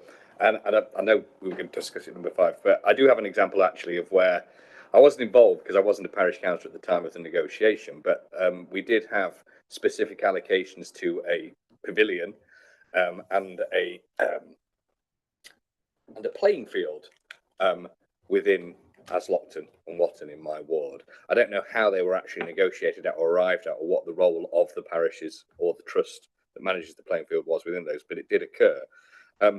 One of the big challenges that we found when we went to actually claim the money is not being told when it had arrived. We only knew it had arrived by looking at the houses being built and then chasing it ourselves. And then secondly, some of the inflexibilities that with what we could do with it. Councillor Thomas raised the point about play areas not being in a central location, but being stuck within the middle of an estate on the edge of a village and being extremely small to the point of not being useful at all, because by the time you're 4 years old, there's nothing worth playing on in that location. I don't know whether that's a policy issue or whether it's something that you can't get out of, but if you could pick up on that point for me. The second point is that point around when at the negotiation phase, parish councils, like ward councillors, I suppose, are in quite difficult positions because you're saying no to something while you're also saying no, but if it still goes through anyway, can I have this, this and this? You know, it's difficult for parish councils to provide wholehearted opposition to a development, which they might feel that they want to do on behalf of their residents, while at the same time also asking for community assets. So whether there's another stage in the process that isn't necessarily a formal part of the process, but could be put in to say, well, this is actually going to go through, is we are now entering into negotiations around this issue. What ideas might you have as a parish in terms of investments that could be made in assets that you manage as a parish council or otherwise? Thank you. I know James has been taking some notes. Hopefully you can address those later on in your presentation and we can move through. Otherwise, we're going to be here till very late tonight. I would just briefly touch on the sort of play equipment ones, play areas one. The difficulty with 106 contributions is that you can only request contributions that are necessary to make the development acceptable, and anything that's provided should address the needs of the development, not pre-existing needs.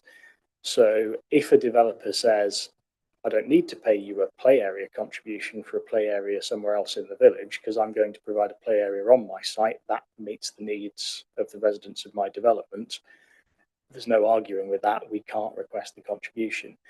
If the developer says, okay, I can fit another couple of houses on my site, I won't do a play area on my site, I'll do a contribution, then that's a different matter. And sometimes they go one way or the other, but if they insist on site play area, it meets your policies, and if we provide one, it meets the needs of our development, you can't ask for a contribution, unfortunately.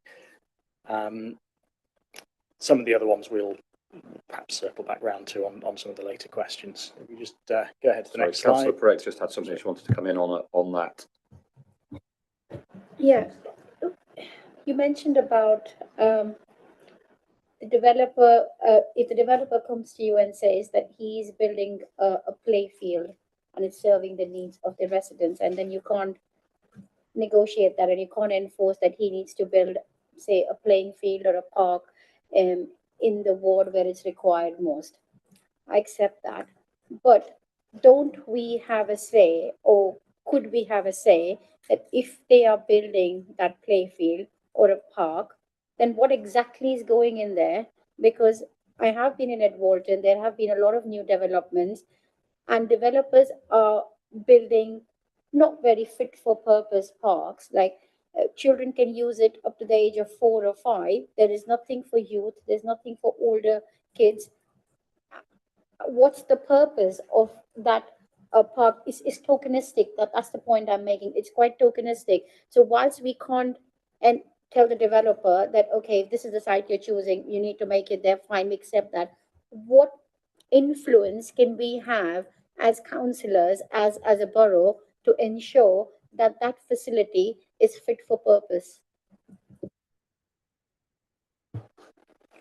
So in terms of equipped play areas, so these are sort of play areas for younger children with play equipment set out on them. Our communities manager, Sir Derek Hayden, normally advises on what sort of equipment would be acceptable. The scale of the development will, to a degree, inform the scale of the park and how much equipment you end up getting.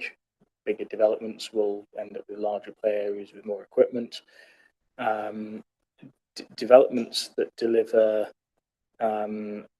facilities for older children, they tend to provide things like multi-use games areas, which are effectively just a fenced area of tarmac with lines for different sports drawn out on them. So you could play, they tend to have basketball hoops, they tend to have sort of mesh goals at each end. So you could play five-a-side football, you could play basketball.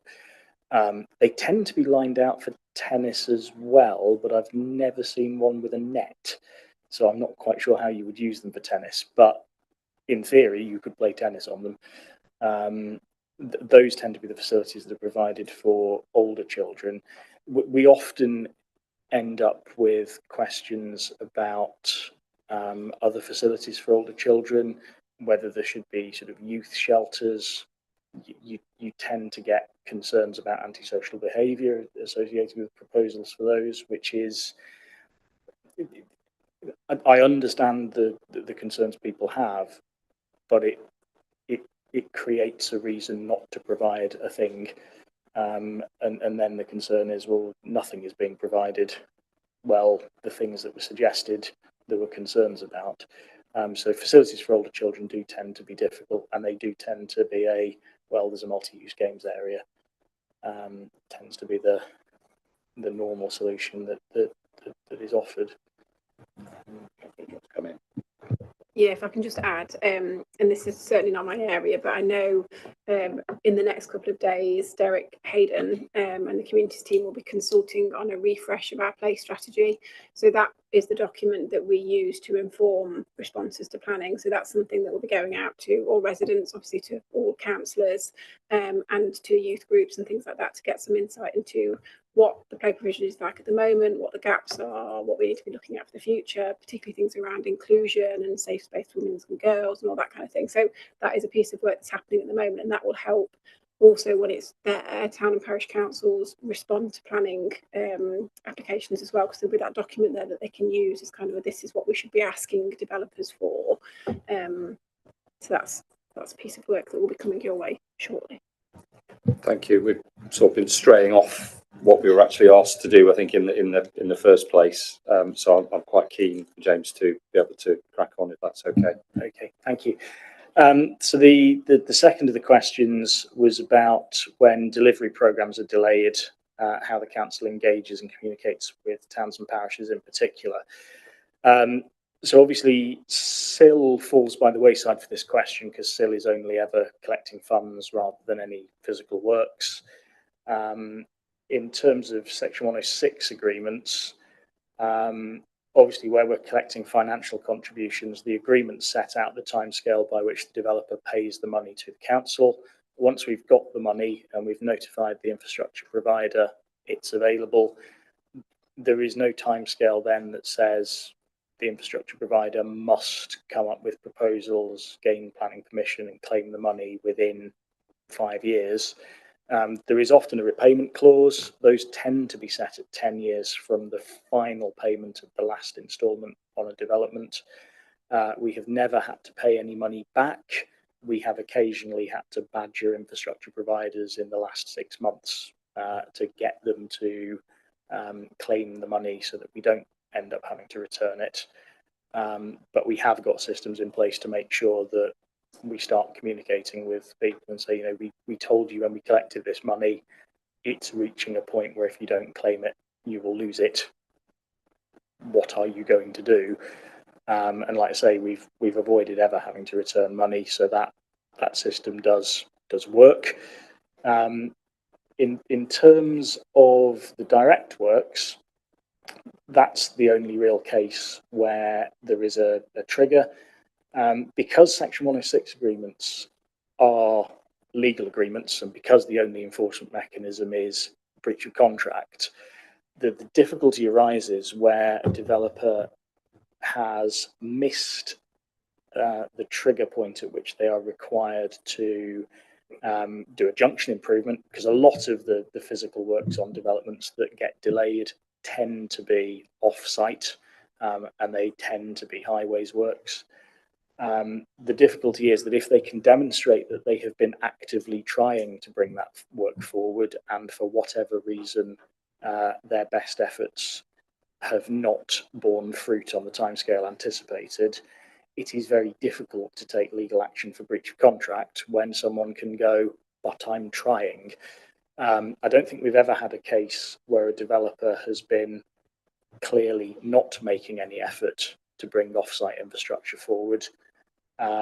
We have had a number of fairly high-profile highways junction improvement schemes that have been delayed and have commenced significantly later than expected. I think the Ruddington Kirk Lane Loughborough Road junction is one that, you know, that there was a lot of interest around. That was one where, for understandably good reasons, the county council and via, when a developer does works in the highway, they need permission of the highway authority and they need road space from the highway authority to do the work. The highway authority clearly want works within major roads to be done in an efficient way. The problem with that one was that the developer was keen to do the work they needed to do. They'd got a package of works together for the county, and the county said, actually, National Grid want to do some work on power cables under that section of road.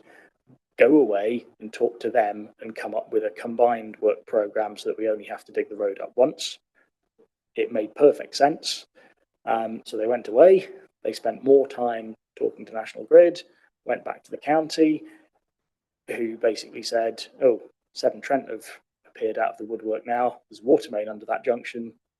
They want to do some work. Both of you go away, take the plans that you've drawn up and come up with some new plans in conjunction with Severn Trent. And that kept happening with different utility provider. Virgin Media, I think, were involved at one point. Cadent, the gas grid supplier. So the developer couldn't be faulted. You couldn't say that the developer wasn't trying to bring things forward. You couldn't really fault the county council, because it does frustrate people when a road is dug up, reopened, and within 6 weeks it's closed to be dug up again. So trying to do everything all at once in one hit made sense, but the consequence of trying to do so was that every time a set of plans was drawn up, in the meantime someone else had decided they wanted to do some work. So that was one that was delayed. We were keeping the parish council and the local ward councillors aware of what was going on. We'd got a couple of local residents who were deeply concerned that the trigger for delivery had been missed. But it was very clear that everyone was trying. We had multi-agency meetings to try and make sure that no one was missing any tricks in terms of bringing anything forward. You know, the work has now commenced and is largely complete, I believe. But again, that's one where we maintained a dialogue and we maintained some pressure, but in terms of the sort of formal action, it was clear that they were trying, so there wasn't a great deal that we could have done in terms of breach of contract legal action, because the obvious defence is, it's not as if we haven't been trying to bring this forward. We've been trying our best. These delays were unforeseeable. If they'd have known from the outset that actually they should speak to half a dozen utilities providers, they could perhaps have brought things forward quicker, but they didn't know that. So, like I said, SIL doesn't directly secure works. So anything that is done through SIL is us collecting money and then spending it. So within the SIL regime, we have what's called a priority funding list. So we have categories of infrastructure that we will fund through SIL. And for Rushcliffe, that is secondary education, medical facilities, indoor sports, so leisure centres, outdoor sports and pitches, and highways, in terms of A52 Park and Ride and bus priority measures in central West Bridgford. Within those broad categories, then, we have a priority funding list, which basically says, when we said medical centres, these are the medical centres that we will be funding through SIL. When we said indoor sports venues, these are the ones that we are prioritising funding of. And the next slide should be a copy of the, no, it's not, it'll be the one after this one then. There we go. So that is our priority funding list. So the last page of every SIL annual infrastructure monitoring report has a copy of our priority funding list. Some of these projects are ones that will come forward relatively quickly. Some of them have already been funded. There are others down at the bottom that are more long-term projects, such as the Park and Ride on the A52, which is sort of somewhere 10 years off into the future. In terms of slippage to infrastructure delivery programs, this is the SIL infrastructure delivery program. Some of the short-term stuff where we'd said we expected to come forward in 1 to 3 years, we review this every 3 years. So you would expect that unless someone has massively overestimated how quickly something will come forward, the 1 to 3 year one should drop off when we review it because they've been done. Some of the ones that are sort of 5 to 10 years might still be 5 to 10 years. Some of them might move up into the 1 to 3. Some of them might have had very little apparent progress at all. Some of them, plans might have changed. So it might be that the particular location for a new secondary school is no longer the county's preferred location. So the site, the sort of address they're planning on spending that secondary money might change. It is the nature of trying to forecast forward spending money in a decade's time, where in the meantime things might change and you might have rethought what the best way of spending that money is. So this is a movable feast. Like I say, it's due to review this year, and then on a 3-year cycle, it gets published on our website. It gets published every year in the annual monitoring report, and it also goes to Cabinet for adoption as well. So for SIL delivery, there is that document, and it's a published document. So that is the delivery programme, and it will change just by the nature of the timescales. So any questions James, on, can we just that? Ask you to actually move on? We'll do the rest of it, I think, because we're running out of time rapidly, and then we'll go to right. So questions at the end. Question number 3 was how, when and why changes are made, and the role of the Borough Council in this process. So when can changes be made to Section 106 agreements? Basically any time from the day they're signed all the way up until the day when everything in them has already been secured and delivered, so there's no reason to change anything anymore. Some agreements might have perpetual maintenance requirements, in which case they go on forever. They could be modified forever. Some of them, once the last financial contribution is paid, there's no point in modifying the agreement because there's nothing to modify. It's served its purpose. How? Mostly through deeds of variation. So these are further legal agreements that modify the original agreement. They are slightly confusing to follow because they do not say forget the original agreement, here's a new one. They basically include in paragraph 12 delete this sentence and insert this sentence instead, which means you end up having to read both documents to understand what the document that doesn't exist now says. And deeds of variation can be layered on top of each other, which then gets even more complicated to try and understand, because a sentence that the first deed changes, the third deed might delete entirely. So the more modifications there are, the more difficult it gets to follow things. In terms of how they're done, deeds of variation, anyone who is a signatory on the original agreement has to sign a deed of variation. There can't be a unilateral amendment made to a 106 agreement.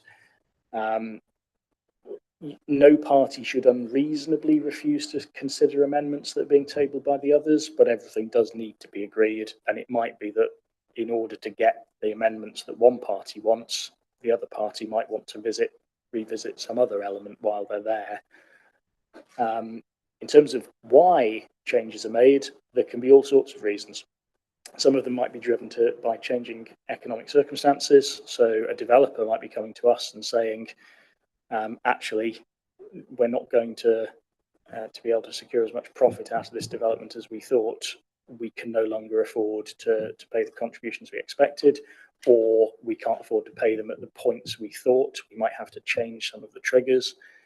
There might be legislative or policy changes. So government might change its mind about what types of infrastructure local authorities can and can't deliver.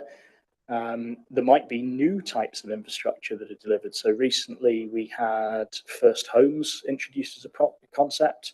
First homes count as affordable homes.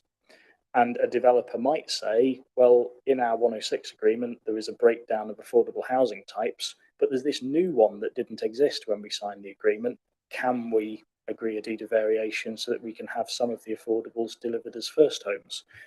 That might be a reason why you want to modify an agreement.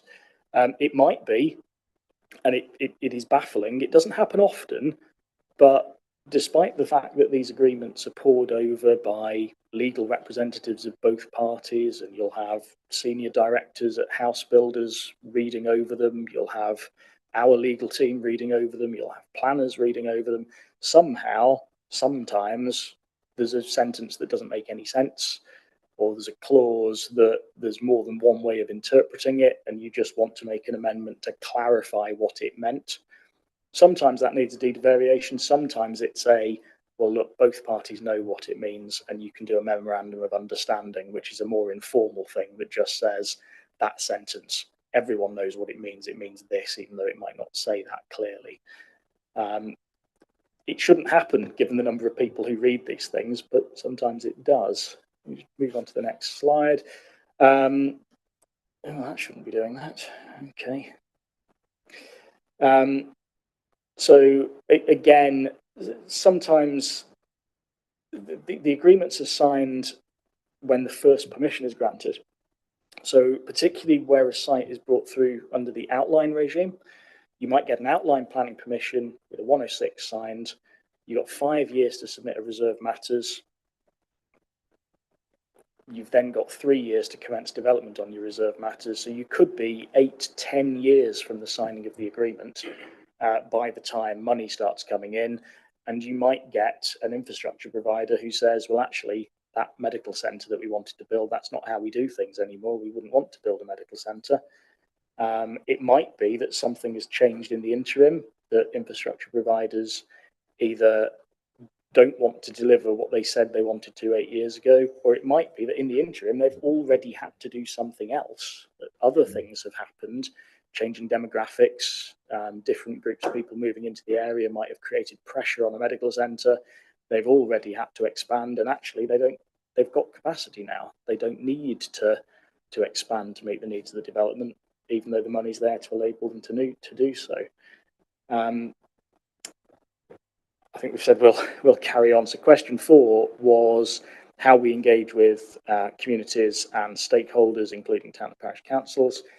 So we do have regular meetings with the county council and the NHS to discuss contributions that we've received and how that's going to be delivered.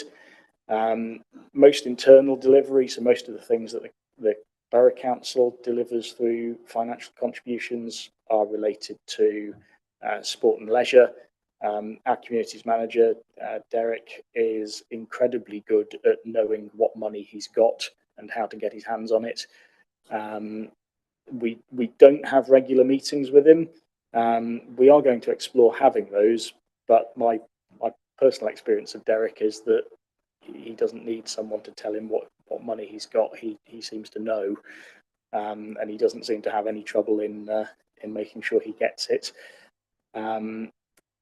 Like I say, all stakeholders are consulted on applications, and that's the opportunity for them to identify unmet infrastructure needs.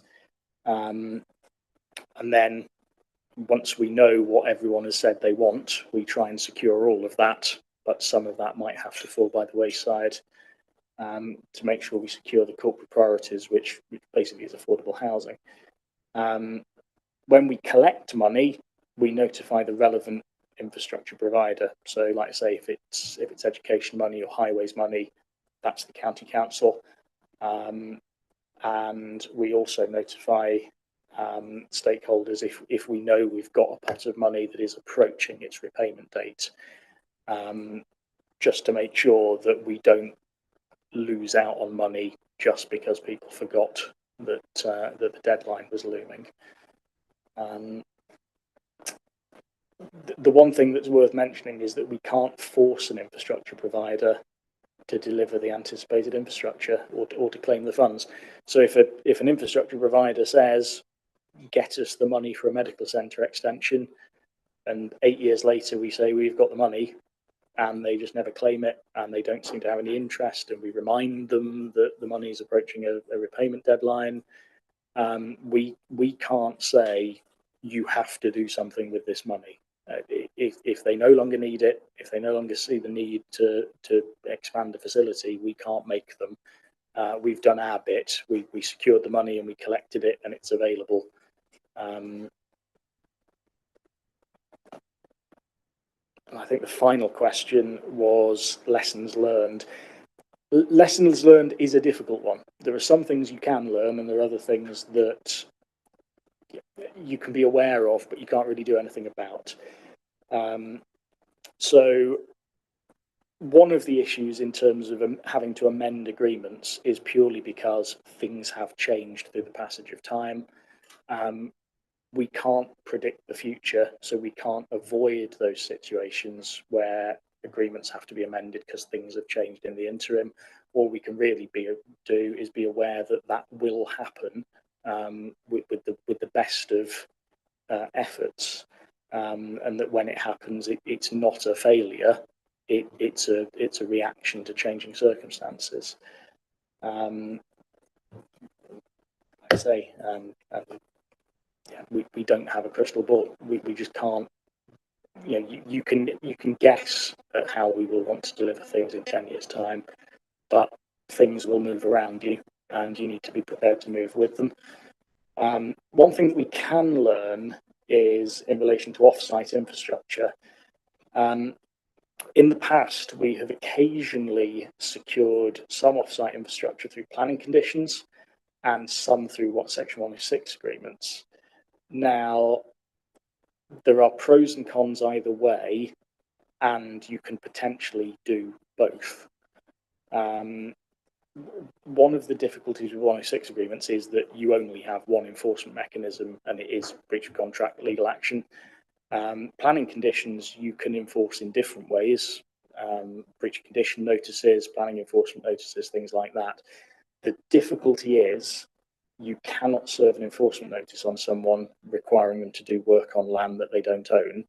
So there are some things that really need to be on 106 agreements. If it's off-site highways infrastructure, it's got to be in a 106 agreement. It can be a condition as well. The conditions tend to be related to occupations. One of the problems is that you can't use a planning enforcement notice to prevent occupation of a dwelling. There are some slightly clever approaches, and these are things that we've discussed with legal services about whether they would work. For example, you cannot serve an enforcement notice that says do not occupy any more dwellings until you've done the highways work. You could potentially serve a notice that says don't fit any more front doors to any properties until you've done the highways work. And it's a struggle to see who would move into a property that hasn't got a front door. We know what the result is, but we're not actually preventing occupation. We're preventing physical work, which the planning system can do. So there are lessons we've learned in terms of how we can be slick in terms of how we can use enforcement mechanisms potentially. Luckily, those circumstances didn't arise. The work we're trying to bring forward did happen in the end. But we have learned lessons about how we can use the conditions we've got to still have teeth. Any questions? Thank you. Councillor Thomas, thank you for your patience. I'd allow you to ask away now. I think when it comes to the infrastructure monitoring report, I think it's a very important document. And the list that you put up, which is kind of the back page of that, is a very succinct summary of what's happened in terms of spending some of the money. What I would suggest is, and I'm proposing that we add to the recommendations that the annual infrastructure monitoring report comes to growth and development scrutiny annually when it's produced, so that it can be looked at, because I think that would really show where things are not delivering and where money is not getting spent, and it would highlight a lot of the issues that are being raised about some of the difficulties in spending the money and getting it done. And it's a hugely informative document. And I just think it would really help if the group saw that. I do have some other points and questions, but I think I just wanted to get that in really as a proposal. Thank you. James, that's something we can. I mean, it's something we can do. The content of the report is set out in regulations, so that there wouldn't be any opportunity for the group to say. To ask whether the report could include other information, because it is a mandated report that contains information set out by government. But there's no reason why it can't be brought to the group. I think the group would be able to ask questions like, well, why hasn't that money been spent? Why is this money been spent? And those sorts of questions could be asked on the basis of the information that's given there, which is very factual and is broken down quite a lot into terms of individual developments and so on. It's a very informative report, and that back sheet, which needs to be reviewed once a year, not once every 3 years. The A52 Park and Ride, for instance, we've been collecting money for that for 10 years. So if it's a 10-year project, there ought to be some progress on it by now. And it's those sorts of questions, giving committee, the scrutiny committee, the opportunity to look at those sorts of issues once a year. But there's a huge amount of money just sitting there doing nothing, not through any fault of anybody in Rushcliffe, but it just needs to be looked at and engaged with. And people need to understand what it is so that it can actually move. The money can actually produce infrastructure, which is what makes residents incensed about development, that the infrastructure doesn't happen. I'd second Councillor Thomas's suggestion that it's added to the recommendations. Okay, we've had a proposal and a seconder. All those in favour? Carried then. Yeah, I think the only thing I'd say is, obviously this is an area of James' expertise rather than mine, is, as James has very clearly set out this evening, there's a lot of this is out of our control, and a lot of it that is involved collecting money over a long period of time. So it might be, it will, I suppose, anticipate, and James might correct me if I'm wrong, quite a lot of, well, health are waiting for some more contribution on this, or we're working with them on it, but it's not quite. Obviously, you're very familiar with the East League Health Centre, for example. So there's lots of factors that impact on all of these individual projects. So it might be I'm not saying we don't do it, I'm just saying that. An information item every year. Yes. Rex. Yeah, that's all accepted. I think the more I think about this, in some senses, the simpler it becomes. You know, because point one, the thrust of and it's set out really straightforwardly. The thrust of point one is we think there's money out there that developers should pay that they haven't paid, and you've very helpfully outlined to us what they should do and how we track it. I did make a note. I think it will be helpful for us to understand, notwithstanding that, you know, what is the scale of the problem here, if any, i.e., I would not expect an answer to this now, i.e., do we know how much money is out there that should have been collected from developers, which for whatever reason hasn't been? Now, that could be a tiny sum, it could be a massive sum, I haven't got a clue. I'd be interested to know, because it might put to bed, if nothing else, some of the narrative around this money never gets paid, and does, well, in actual fact, yes, it does. And I think we're talking about something very similarly here. Councillor Thomas is exactly right. Here's what we said we were going to deliver. Have we done it? Yes, great. No, why not? Simple. Bosh. Thank you. Councillor Grocott and then Councillor Solomon. Councillor Solomon. Dive in. Yeah, I'm trying to bring a few different aspects together, really, about the voice of the parish councils. It needs to be stronger in this whole process. They are asked as a courtesy in the beginning, and I take your point that it's all the stakeholders apart from them that are signing things and moving money around, that are involved in signing the documents. But the parish council should always have a voice in that process to say, this is what our local community needs. Because at the end of the day, everyone else is making the decisions, but who does it affect? That local community and no one else. And there needs to be more direct engagement from the planning department, what they think, with the parish councils to make sure there is that conduit.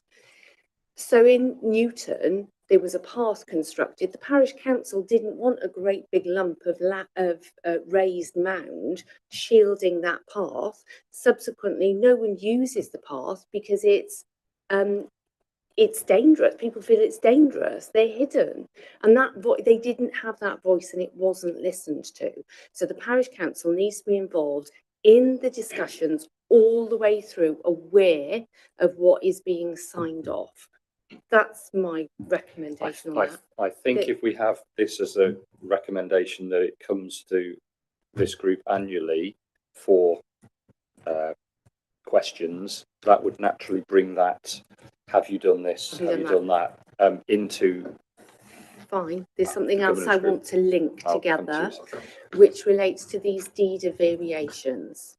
Now, a lot of deed of variations can occur, and they certainly did with the development around Newton. And you ended up with a scenario where there were loads and loads of different variations, and no one knows what the heck is going on with any of it. It just doesn't make sense. And you outlined that that is clearly what can happen. No one knows what this sentence means because it's blanked out in this one and not that one, and so on. So it's very confusing.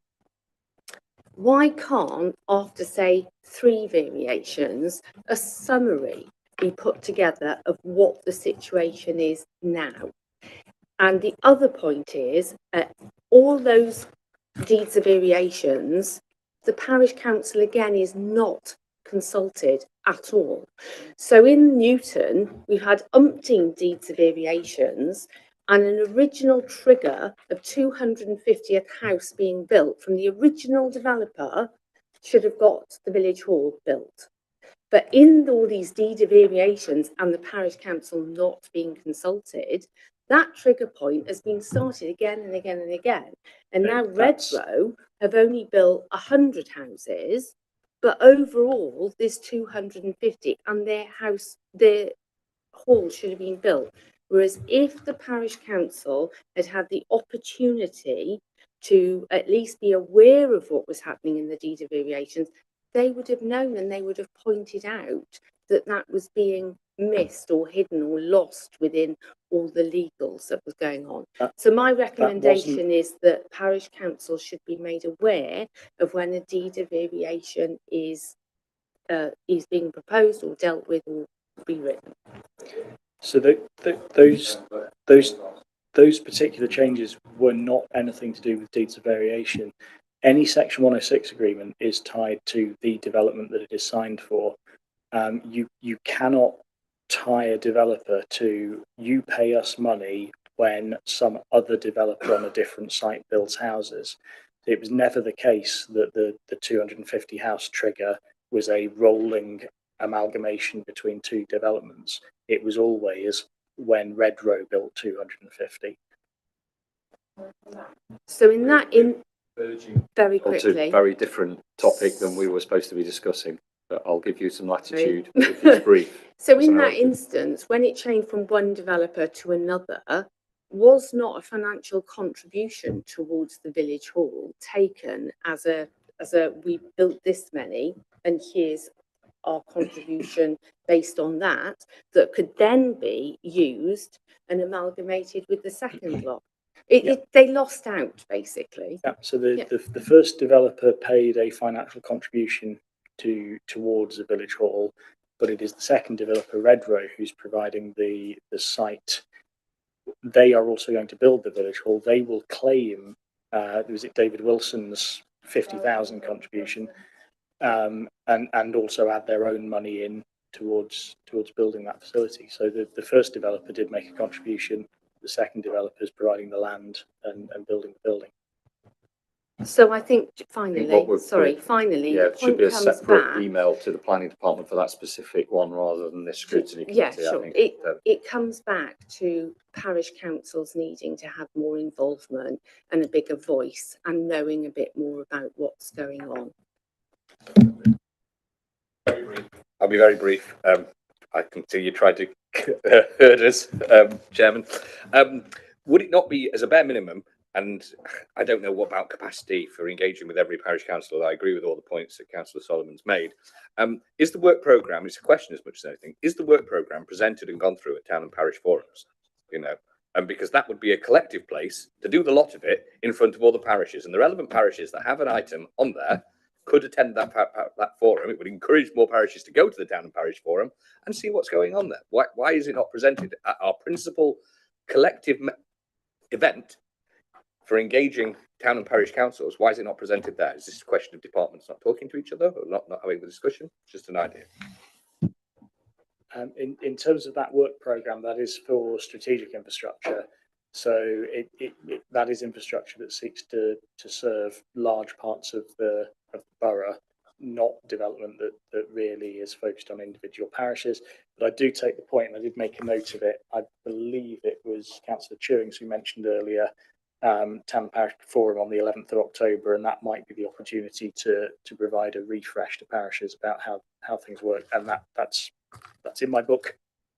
Got Councillor Thomas, then Councillor Craig, and then Councillor Walker, and then hopefully we'll try and draw this discussion to a...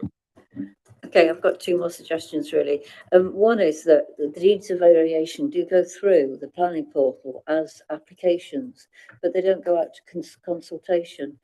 So it's not just the parish councils that don't get sight of them, it's also the residents who may be involved. We had one, you know, where there was an estate was up in arms about something and it was buried and they didn't know about it because they weren't consulted. So that's a request really. Could those consultations go to parish councils at least for comment? So that's one point. And the other is that when the first application for a large development comes through to a parish council, it should come out with I'm suggesting it should come out with a briefing note that says, this is the outline application. There will be a Section 106 agreement for the site drawn up at this stage, and it is at this stage that you, as the parish council and council, need to put in any requests for infrastructure need to talk to the relevant other providers like the county council about what they're going to ask, because that is the only time that you can actually have any input on it. And when that first application comes through, the parishes don't know that that's the only time they can do it. And just a short note that went out with it, informing them of that, would help enormously. Councillor Craig.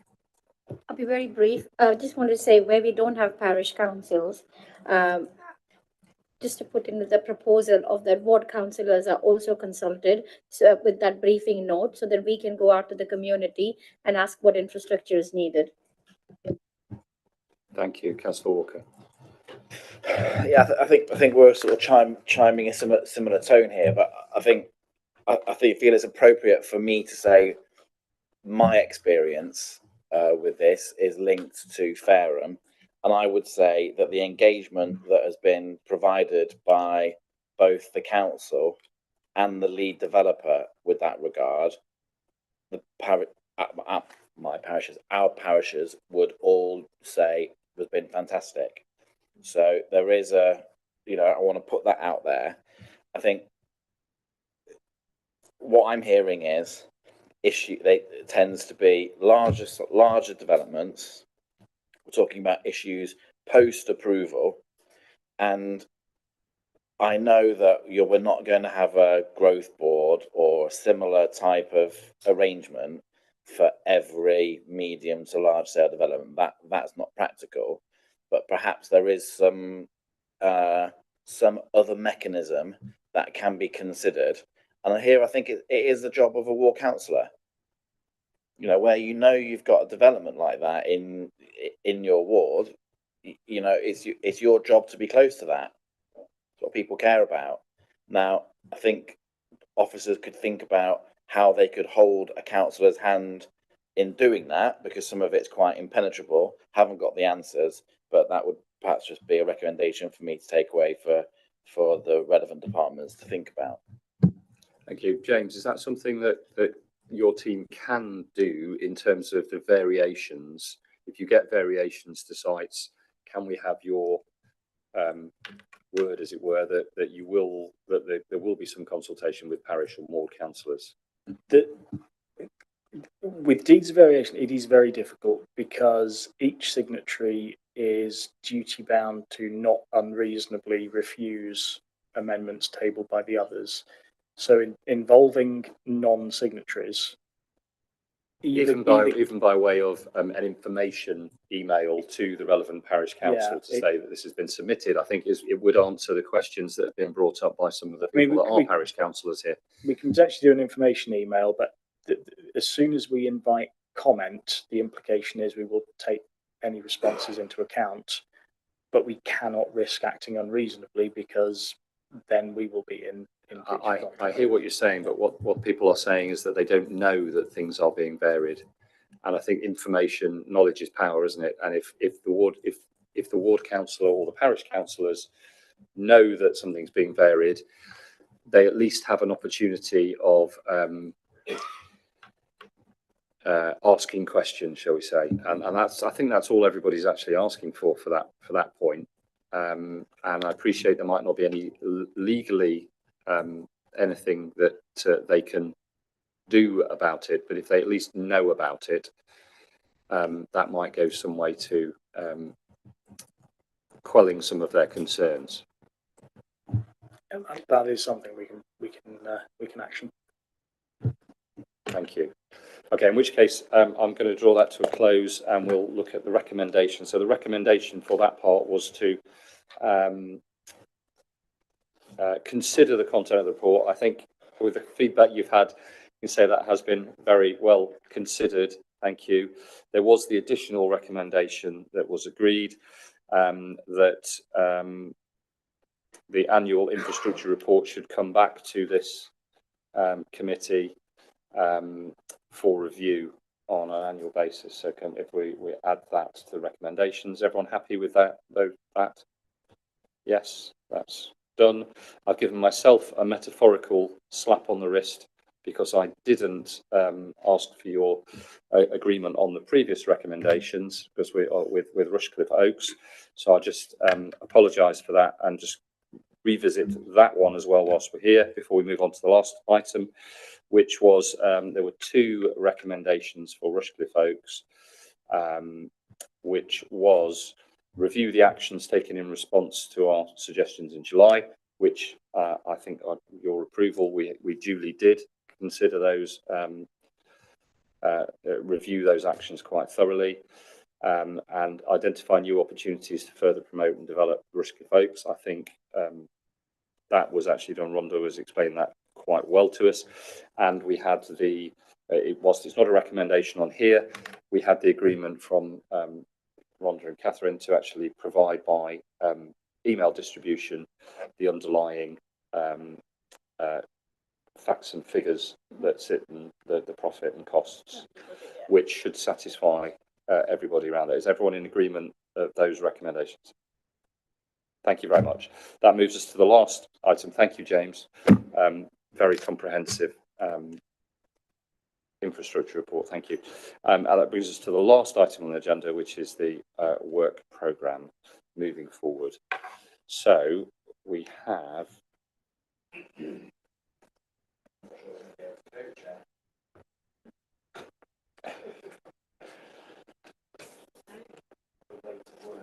yes, there's the October meeting, which is going to be accessible housing briefing, which I think was going to be joint with the communities group. So that could be an enlarged, quite lengthy meeting, which I'm hoping Gareth is going to chair. And then for January, we need some suggestions still for January and April. Hopefully we'll get not Severn Trent, but we might hopefully get Severn Trent, but we'll get the Environment Agency back to one of those meetings to hopefully hold Severn Trent to account for some of the things we wanted to scrutinise previously. And possibly one might be the future infrastructure report when that's due. So if anyone has any further scrutiny items that they want, please submit them in the normal way. But do we get agreement for that? No. Just information. Sorry, I know we've got the meeting next week.